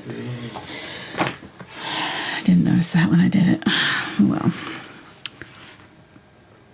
oh, Stickman's ruined.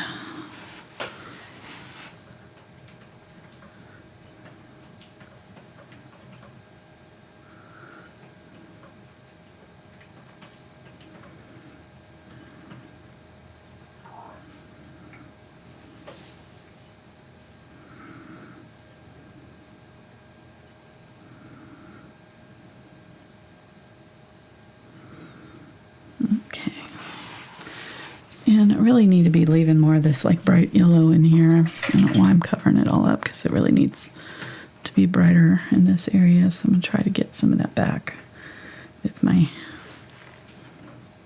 Indian Yellow Hue and white.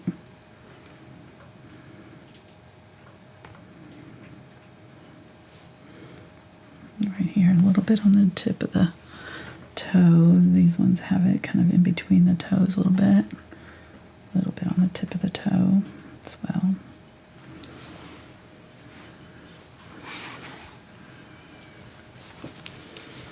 He's turning out good though. I like him. I love the color scheme. I think I really love the green and just a slight hint of red in this brown that we're using with it, and that red and green being opposite on the color wheel are really good combo. It's like a really easy, this would be like a complementary color scheme, you'd call it. Because our main colors, even though there's a little bit of yellow in it, our main colors are the kind of reddish orange tone and the green. And the red being our like accent color, and the green being our predominant color. So the green we can go as bright and vivid as we want, but with the reddish browns, with the red, we're toning it down to a brown and making it more neutral, and that way it softens the look a little bit, and so it's not competing with the green for attention, and it's a really pleasing color palette, pleasing to the eye.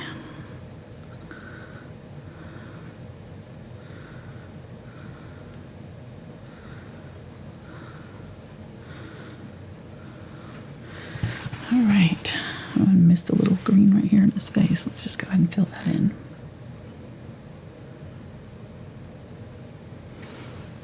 Alrighty, so there's a little bit of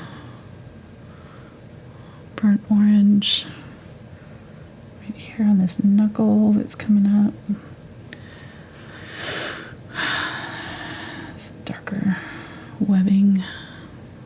Doing it on a square as well, I think. Sorry. Marky's looking at something, I guess. I was trying to look up which video in your beginner series you covered varnishing. It says it in the title. Yeah, so I was trying to find it, and I quick click something which they said, hey, he wants to watch this. Yeah, it's one of the I don't remember which one it is, but it's in the title of the video, so it's really easy to find.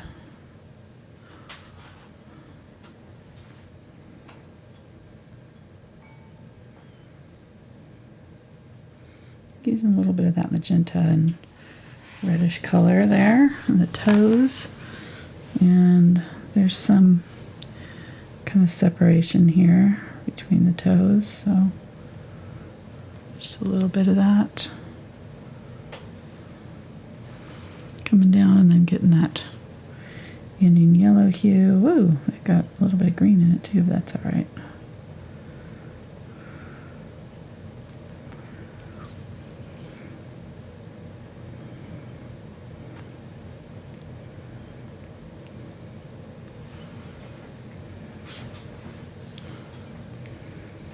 The name of the video is Varnishing Tips and Dark Forest Stream. Okay. It's beginner series number 9 from last year. Okay.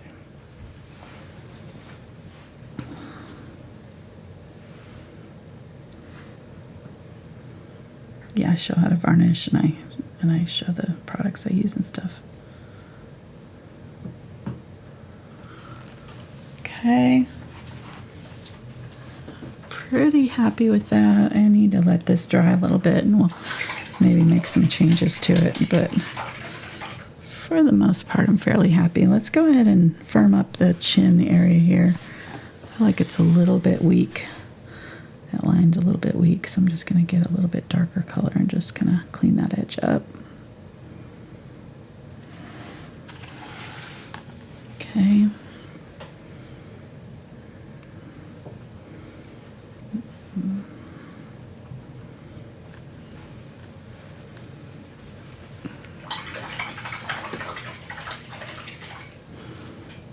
And then this is where I'll look at the opacity and the values and things to see, one, if I've covered the whole canvas well and I don't have any like weird spots of paint that's not really saturated through all the way through in any areas, and two, that my dark areas are dark enough and my light areas are light enough. So right here, if you can see, I've got this dark area that's supposed to be fully dark, and it's got this like weird little area here that didn't quite fully capture all the color, and so I'm just going to go back over that area, and I'm going to use the magenta. It'll give it like a reddish tone, but it'll darken it up too at the same time. So it'll do two things. It'll give my canvas better coverage, and then it'll darken up that tone, the color there. And using that red is really pretty against that green too. Instead of just using that green this time, I'm using a little bit of red. Okay, sorry. Okay. I'm just going ahead and use a little bit of the magenta. I think I might have had a little bit of burnt orange in that magenta too. And I'm going to use it down here. I'm going to kind of continue this shadow right here, and I'm going to use it a little bit under the chin here and just darken this area up in a couple places.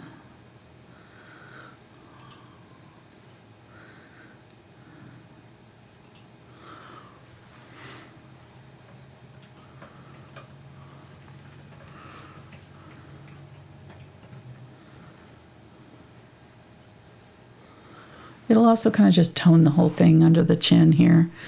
I'm going to get a little bit of my yellow, add it to this, and use it also.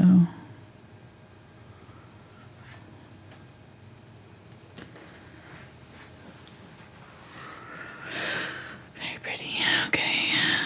And I get a little bit of the white, that's the yellow that's got the white in it. I'm just going to kind of use it in some of these areas where I want a little bit of like a highlight on this underside, where it's kind of glossy, kind of shining.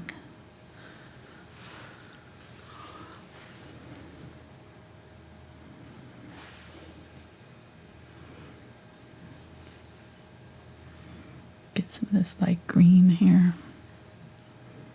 Add it to his belly right here.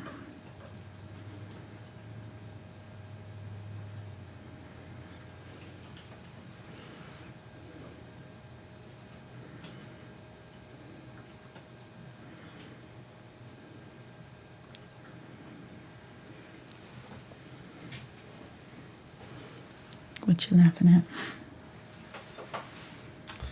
I was not laughing. Oh, you weren't? Okay. Thought you were laughing. No.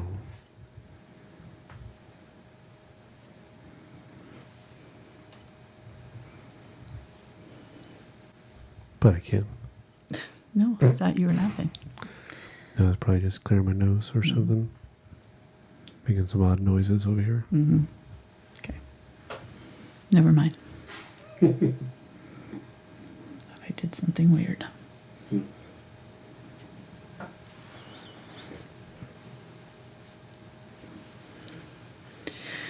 All right. So just kind of trying to add a little bit of highlighting here.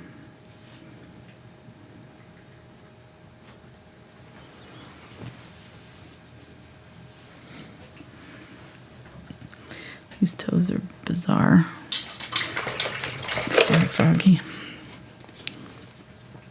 Got weird toes. Wow, look at that cat hair. No wonder I've got cat hair coming off my painting. A huge clump right here. It's just depositing itself on... Oh, it's all over my apron too. Okay, yeah, definitely not going to get it on my lap next time.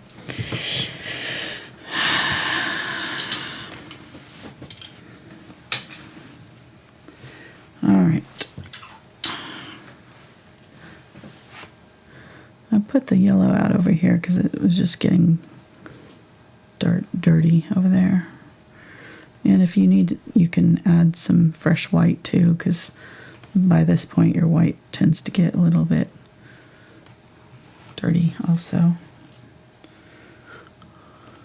in places.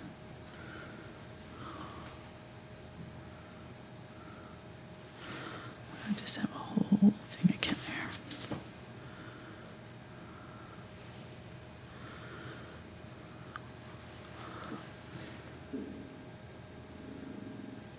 Is that my stomach? My stomach. Your stomach? Mm-hmm. I was like, it doesn't feel like my stomach, but it could be.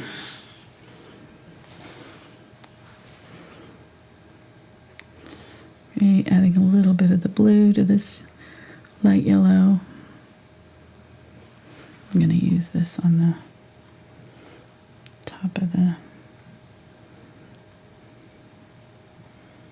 face here. Oh my God, the cat hair, where is it coming from?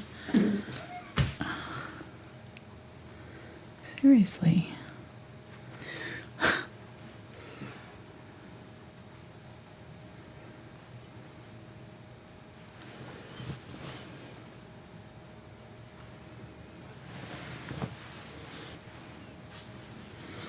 to get a little bit of this yellow and just add a little bit of the yellow on this little area of his mouth here. Tint it a little bit. Okay, oh my god. It's about to drive me bananas here. B-A-N.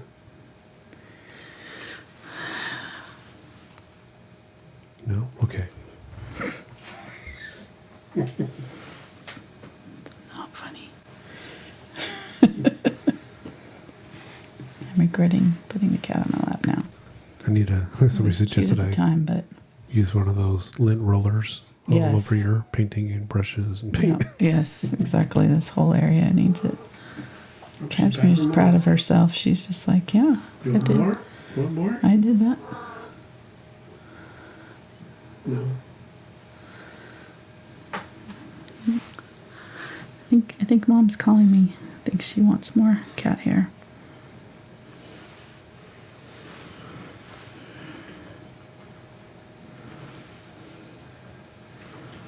Maybe a little bit too bright there.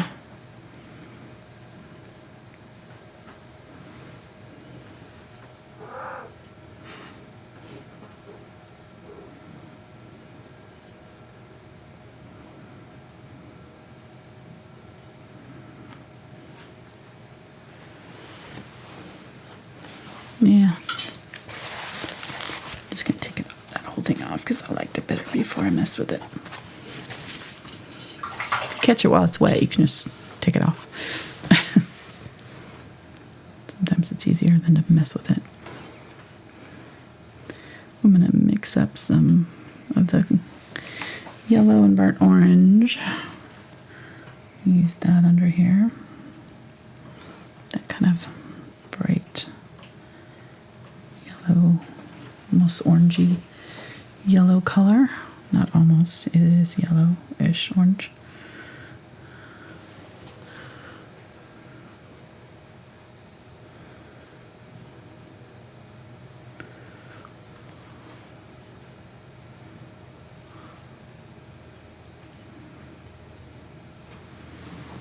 Okay, so let's add the shadow under here. That'll really help pop that hand out.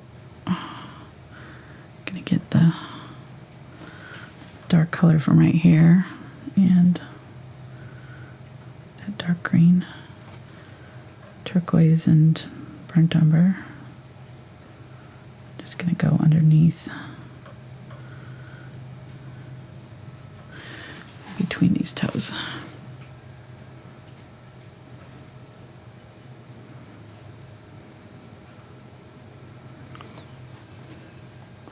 And then pull that line out just a little bit. Just to fade it out just a little bit.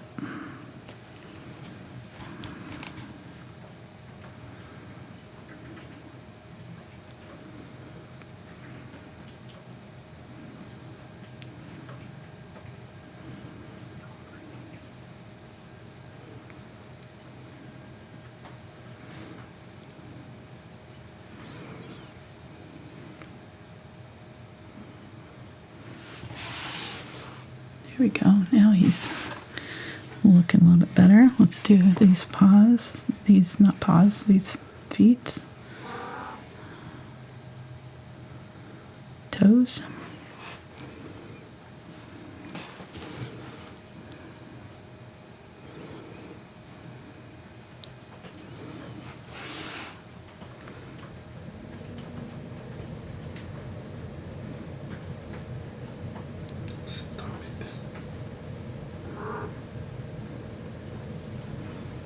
What is she doing? Trying to get up.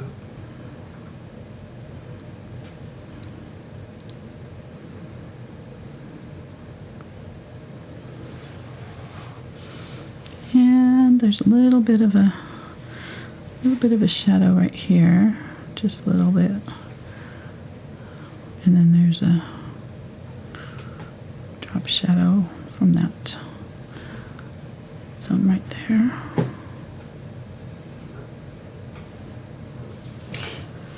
And closer right here.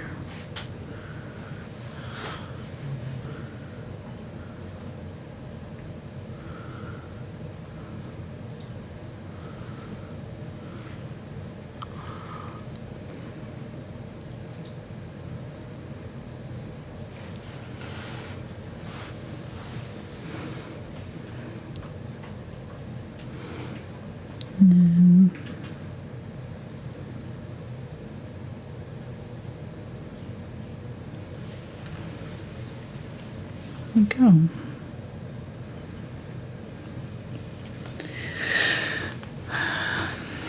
Let me bring this out just a little bit more. A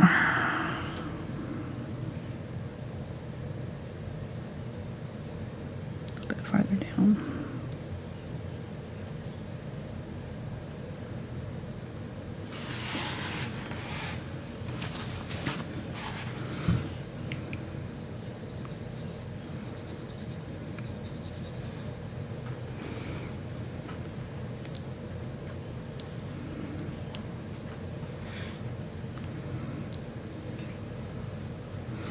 And then this little area on the, don't have any more, a little bit of green right here.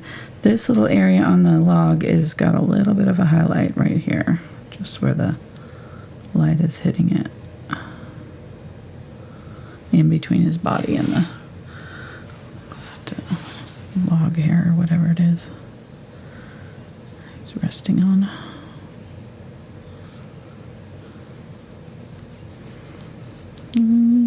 Give some stripes to this.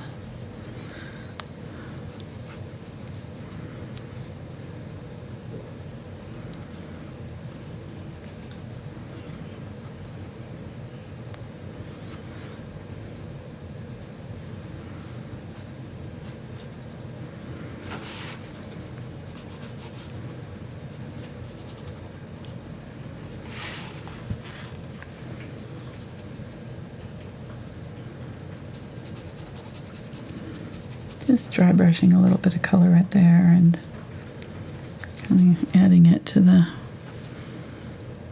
top of the, whatever this is, branch. Okay. Oh, I love it. It's so cute. He's got those good zombie eyes. Yeah. All right, so speaking of eyes, let's go ahead and grab some of this blue here. I'm going to dab in. It's not the zombie frog? No. Dab in the blue. I'm going to leave a little bits of that yellow peeking through, but kind of dab that in.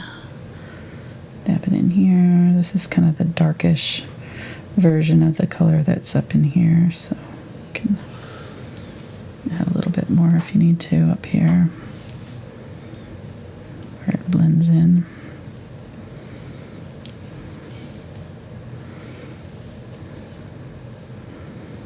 You can go start your video if you need to. Okay.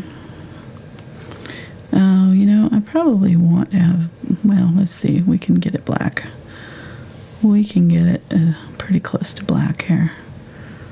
I'm going to add all my dark colors. Magenta, my burnt umber, ultramarine blue, and turquoise. I'm going to make a chromatic black. It's not, which means we're making it out of colors instead of carbon black, but you could use carbon black here instead if you wanted to. I think this looks all right though. It's made up of all the colors we've been using in our painting, so it'll be a little bit of a richer black color than just using black out of a tube.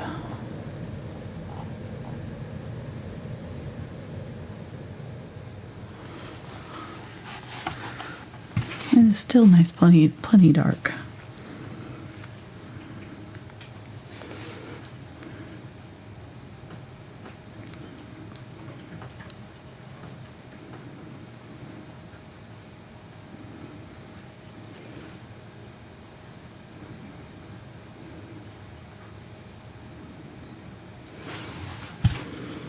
Okay.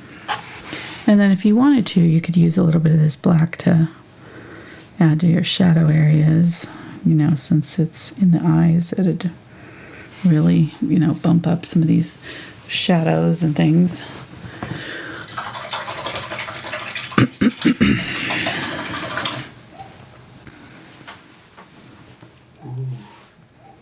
Getting some titanium white and my little bit of with that blue.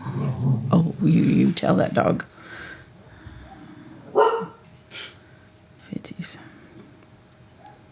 Fitzy's dog friend. He does this almost the same time every night. It's like, I don't know if the dog's owner comes home or what, but he'll get out there and bark at this dog from the neighborhood, the two of them. I don't think the dog can hear him. He can hear it. He'll go outside and bark at the fence sometimes. Okay, so just tapping in, leaving a little bit of that yellow peeking through, a little bit of that darker blue. Just kind of giving it a speckly look like they have in their eyes. And then like right up by the pupil, there's some yellow, some white with just a tiny bit of yellow. So they kind of go right up next to the pupil there and on both sides.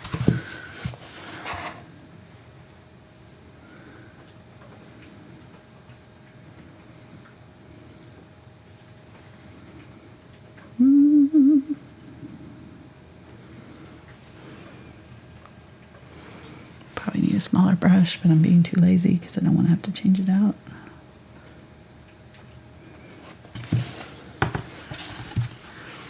Let's speckle with the lighter blue here, this one.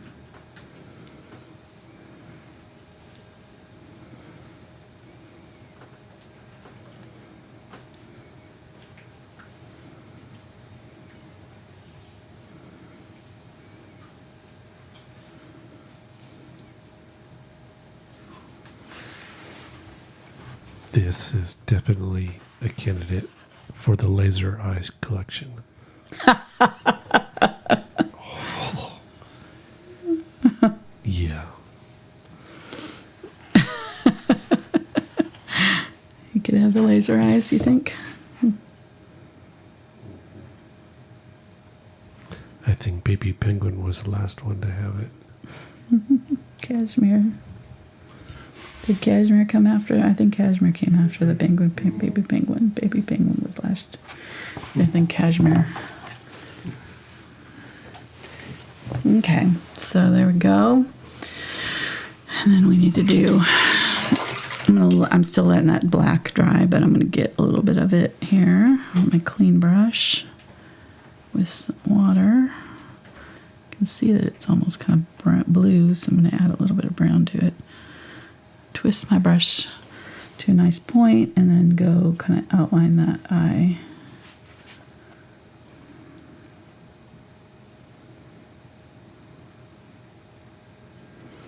Do that little membrane that kind of comes up and around the eye. And let's do it on this side. Kind of thins out as it comes up around here and then thickens a little bit as it comes down. This area a bit thicker and then it kind of rounds up.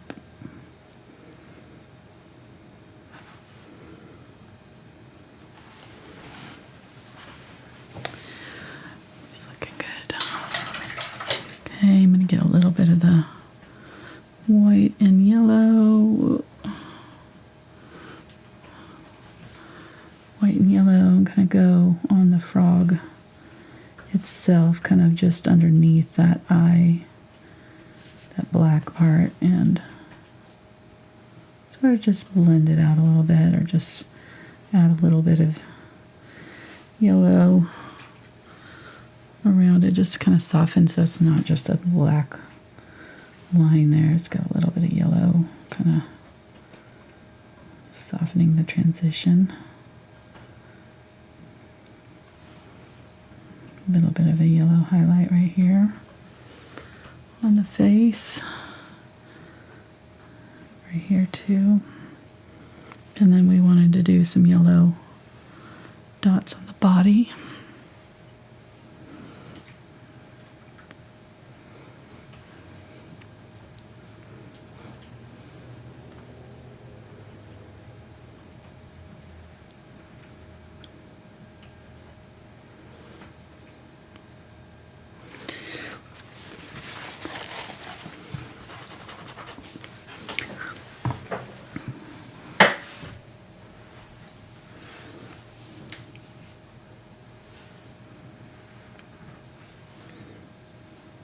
Like highlight the toes.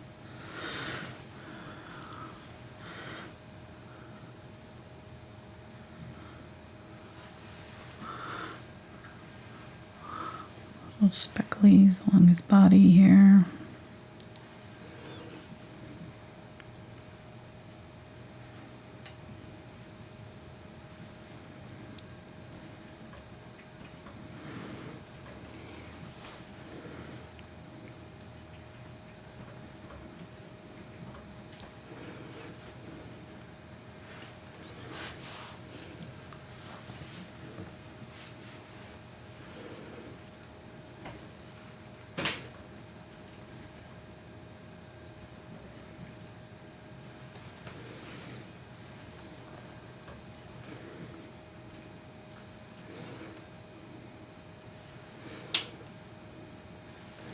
Getting white, doing some really bright highlights on some of the feet tips, down the toes.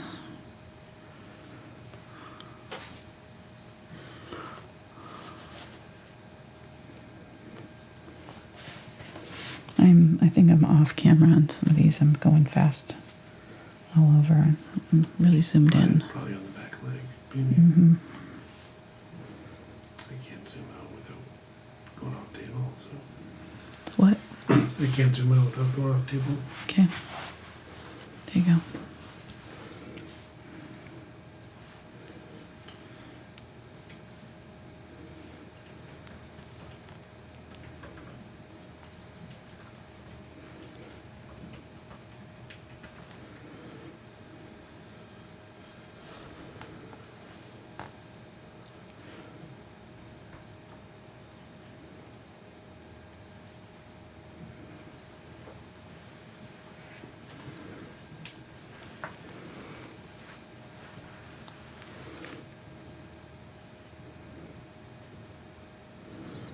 Yeah, I knew this was going to be kind of a tight one for Tuesday, so I probably should have saved this for Saturday, but...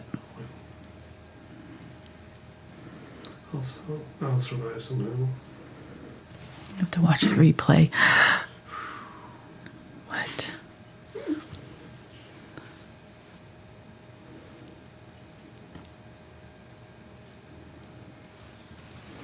Okay.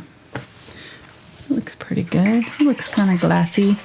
Let's add our highlights in the eye. That'll really finish them off. So I'm going to get some of the white, add my glaze. Could use zinc white too, but I'm not going to worry about it today. I'm just going to use the glaze.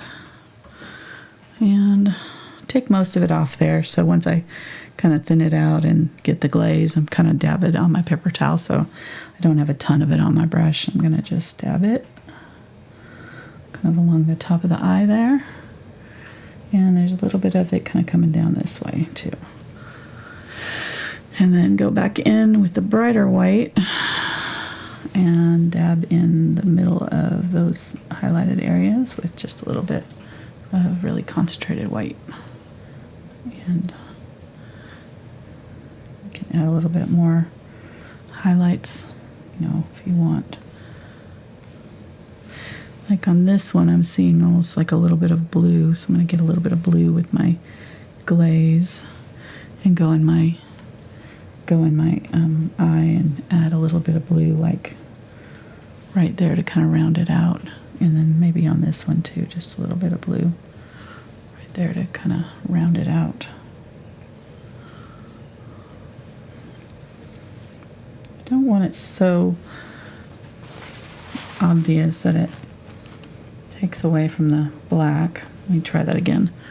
I just need a little bit more glaze when I do it. So blue, but add a little bit more glaze and go over that. There we go. I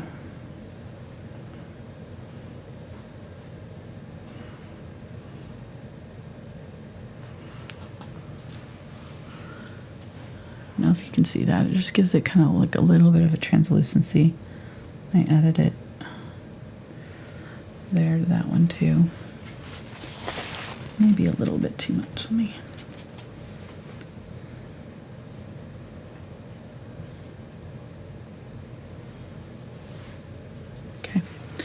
And then a little bit more bright white.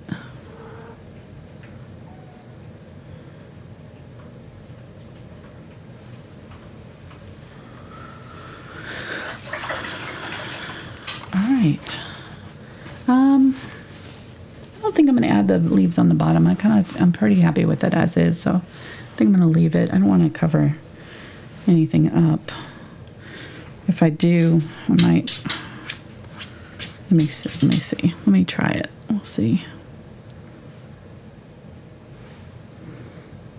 Just use a darker. Add some of that blackish color to this green.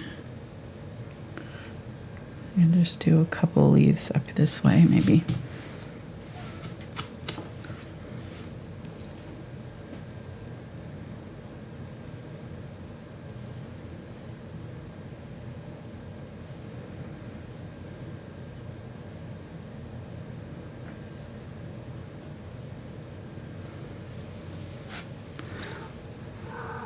I'm not looking at you.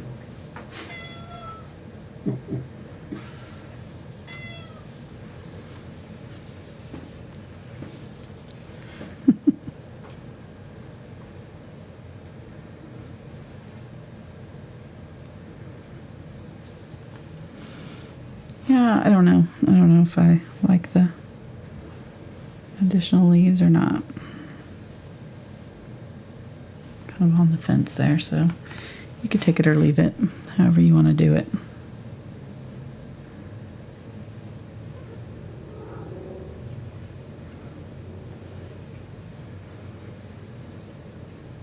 My paint's starting to get a little bit thick too. It's starting to dry after so many hours here. It's not one to go on very smoothly for me.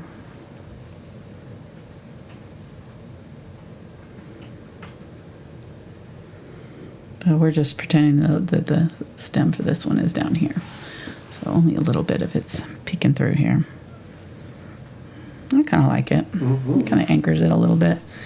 And I can add maybe a, I don't know. I feel like this needs darker now. Let me just maybe make that stem a little bit darker up here on this one.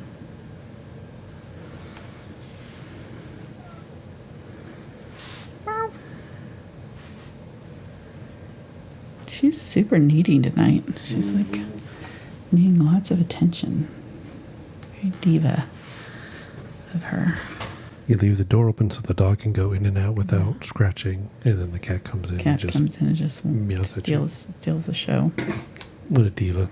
Mm-hmm. What? You talking about me? Oh, yes. Okay, there we go. So I just add a little bit darker green to the stem and the lines on there. All right, he's done. I like it. I'm going to sign it. And we already did our stick man, so we don't need to do that. Okay, super chat. We got a super chat. Nice. Yeah. Sweet. I can turn off the... See if I can find the right brush to sign with. All right, we had a super chat tonight. Nice. Cashmere likes it. Of course, it disappeared off the queue. Okay. But I took a picture. Hold on, please. Okay. Because I'm pretty smart sometimes. Nice. It was from Andy, and she says $5 from Andy. Oh. Treats for Cashmere. Oh. Thank you, Andy. So thank you, Andy. Nice. And then questions I would like to know. Okay. Monica wants to know, if you were to paint this again, are there any colors that you would add to your palette? The only one I might add is like a brighter yellow, like a cadmium yellow light or something like that. Just in a couple places, I feel like we could have used a pop of brighter yellow, but I'm pretty happy with it overall. So, Not necessarily, but everything else, I think. And I mean, look at that black. You wouldn't know that that's not black, right? You know, all we did is mix all of our dark colors to get it. So I don't think we needed the black at all. I think we're fine without it. So that would be the only other color that maybe, you know, we could have added, but no, I'm pretty happy with. What difficulty level is this one? I would say this is a medium to anything over 2 hours. It gets into the more difficult. So anything under 1.5, you know, like around 1.5 hours is kind of more of a beginner-ish level. And then, so this one is approaching more of a moderate, difficulty level, probably kind of. I wouldn't do this on your first try, you know, as a first, because there's a lot of blending and things, a lot of subtle color mixes too. So it'd be real easy, since you're using kind of opposites on the color wheel too. It's real easy to get muddy colors if you're not careful with mixing your burnt orange and magenta and your greens. So just kind of be careful when you're doing that, and when you're layering them, make sure that you're adding maybe a little bit of white to them if you need them fully saturated. So, okay, and one more. What's the secret to using a rake brush when painting fur? The secret would be to add. Think about a rake brush like a liner brush. It's super thin. The fibers are all spread out, and they're it's like, you know, Filbert grainier, rake, comb, all these brushes. All of these little individual hairs are super fine. So if I try to use it, I'm going to wet it down, but if I try to use it with full body heavy acrylic paints, I'm going to have difficulty getting a fine line on it. I'll just use this one. See how it's kind of clumping and it's not giving me fine lines? The secret is to add water and thin your paint out just like you would use when you're using a liner brush. So if you have thinned out paint, when you use it, you're going to get these super fine, thin lines. See that? The difference. And you can, you know, I've got, you know, a little extra getting clumped up on there, but you get the idea. So you can get, you know, much thinner lines with a thinned out paint versus, you know, the thick paint. You're not going to get any kind of thin lines with it at all. It's going to be all clumped up together. So.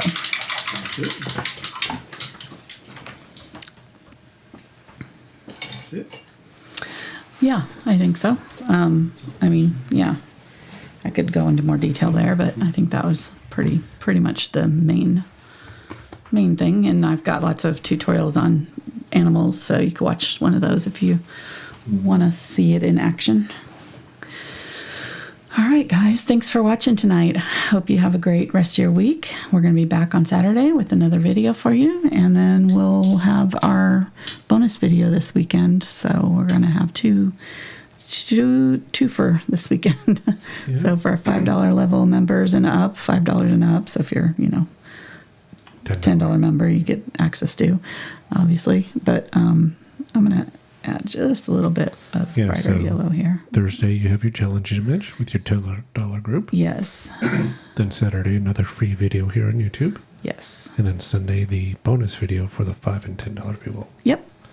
Busy weekend. We're going to be painting a boho lamb, or boho sheep, I should say. The good news is Christmas is packed up. Finally. Yes. I did. I was very proud of myself. Mark even helped me a little bit this year, which was nice to have the help. Because usually I do it myself. Except for the heavy lifting, I should say. I do it myself, except for I don't get up in the attic like he does, so I prefer my job.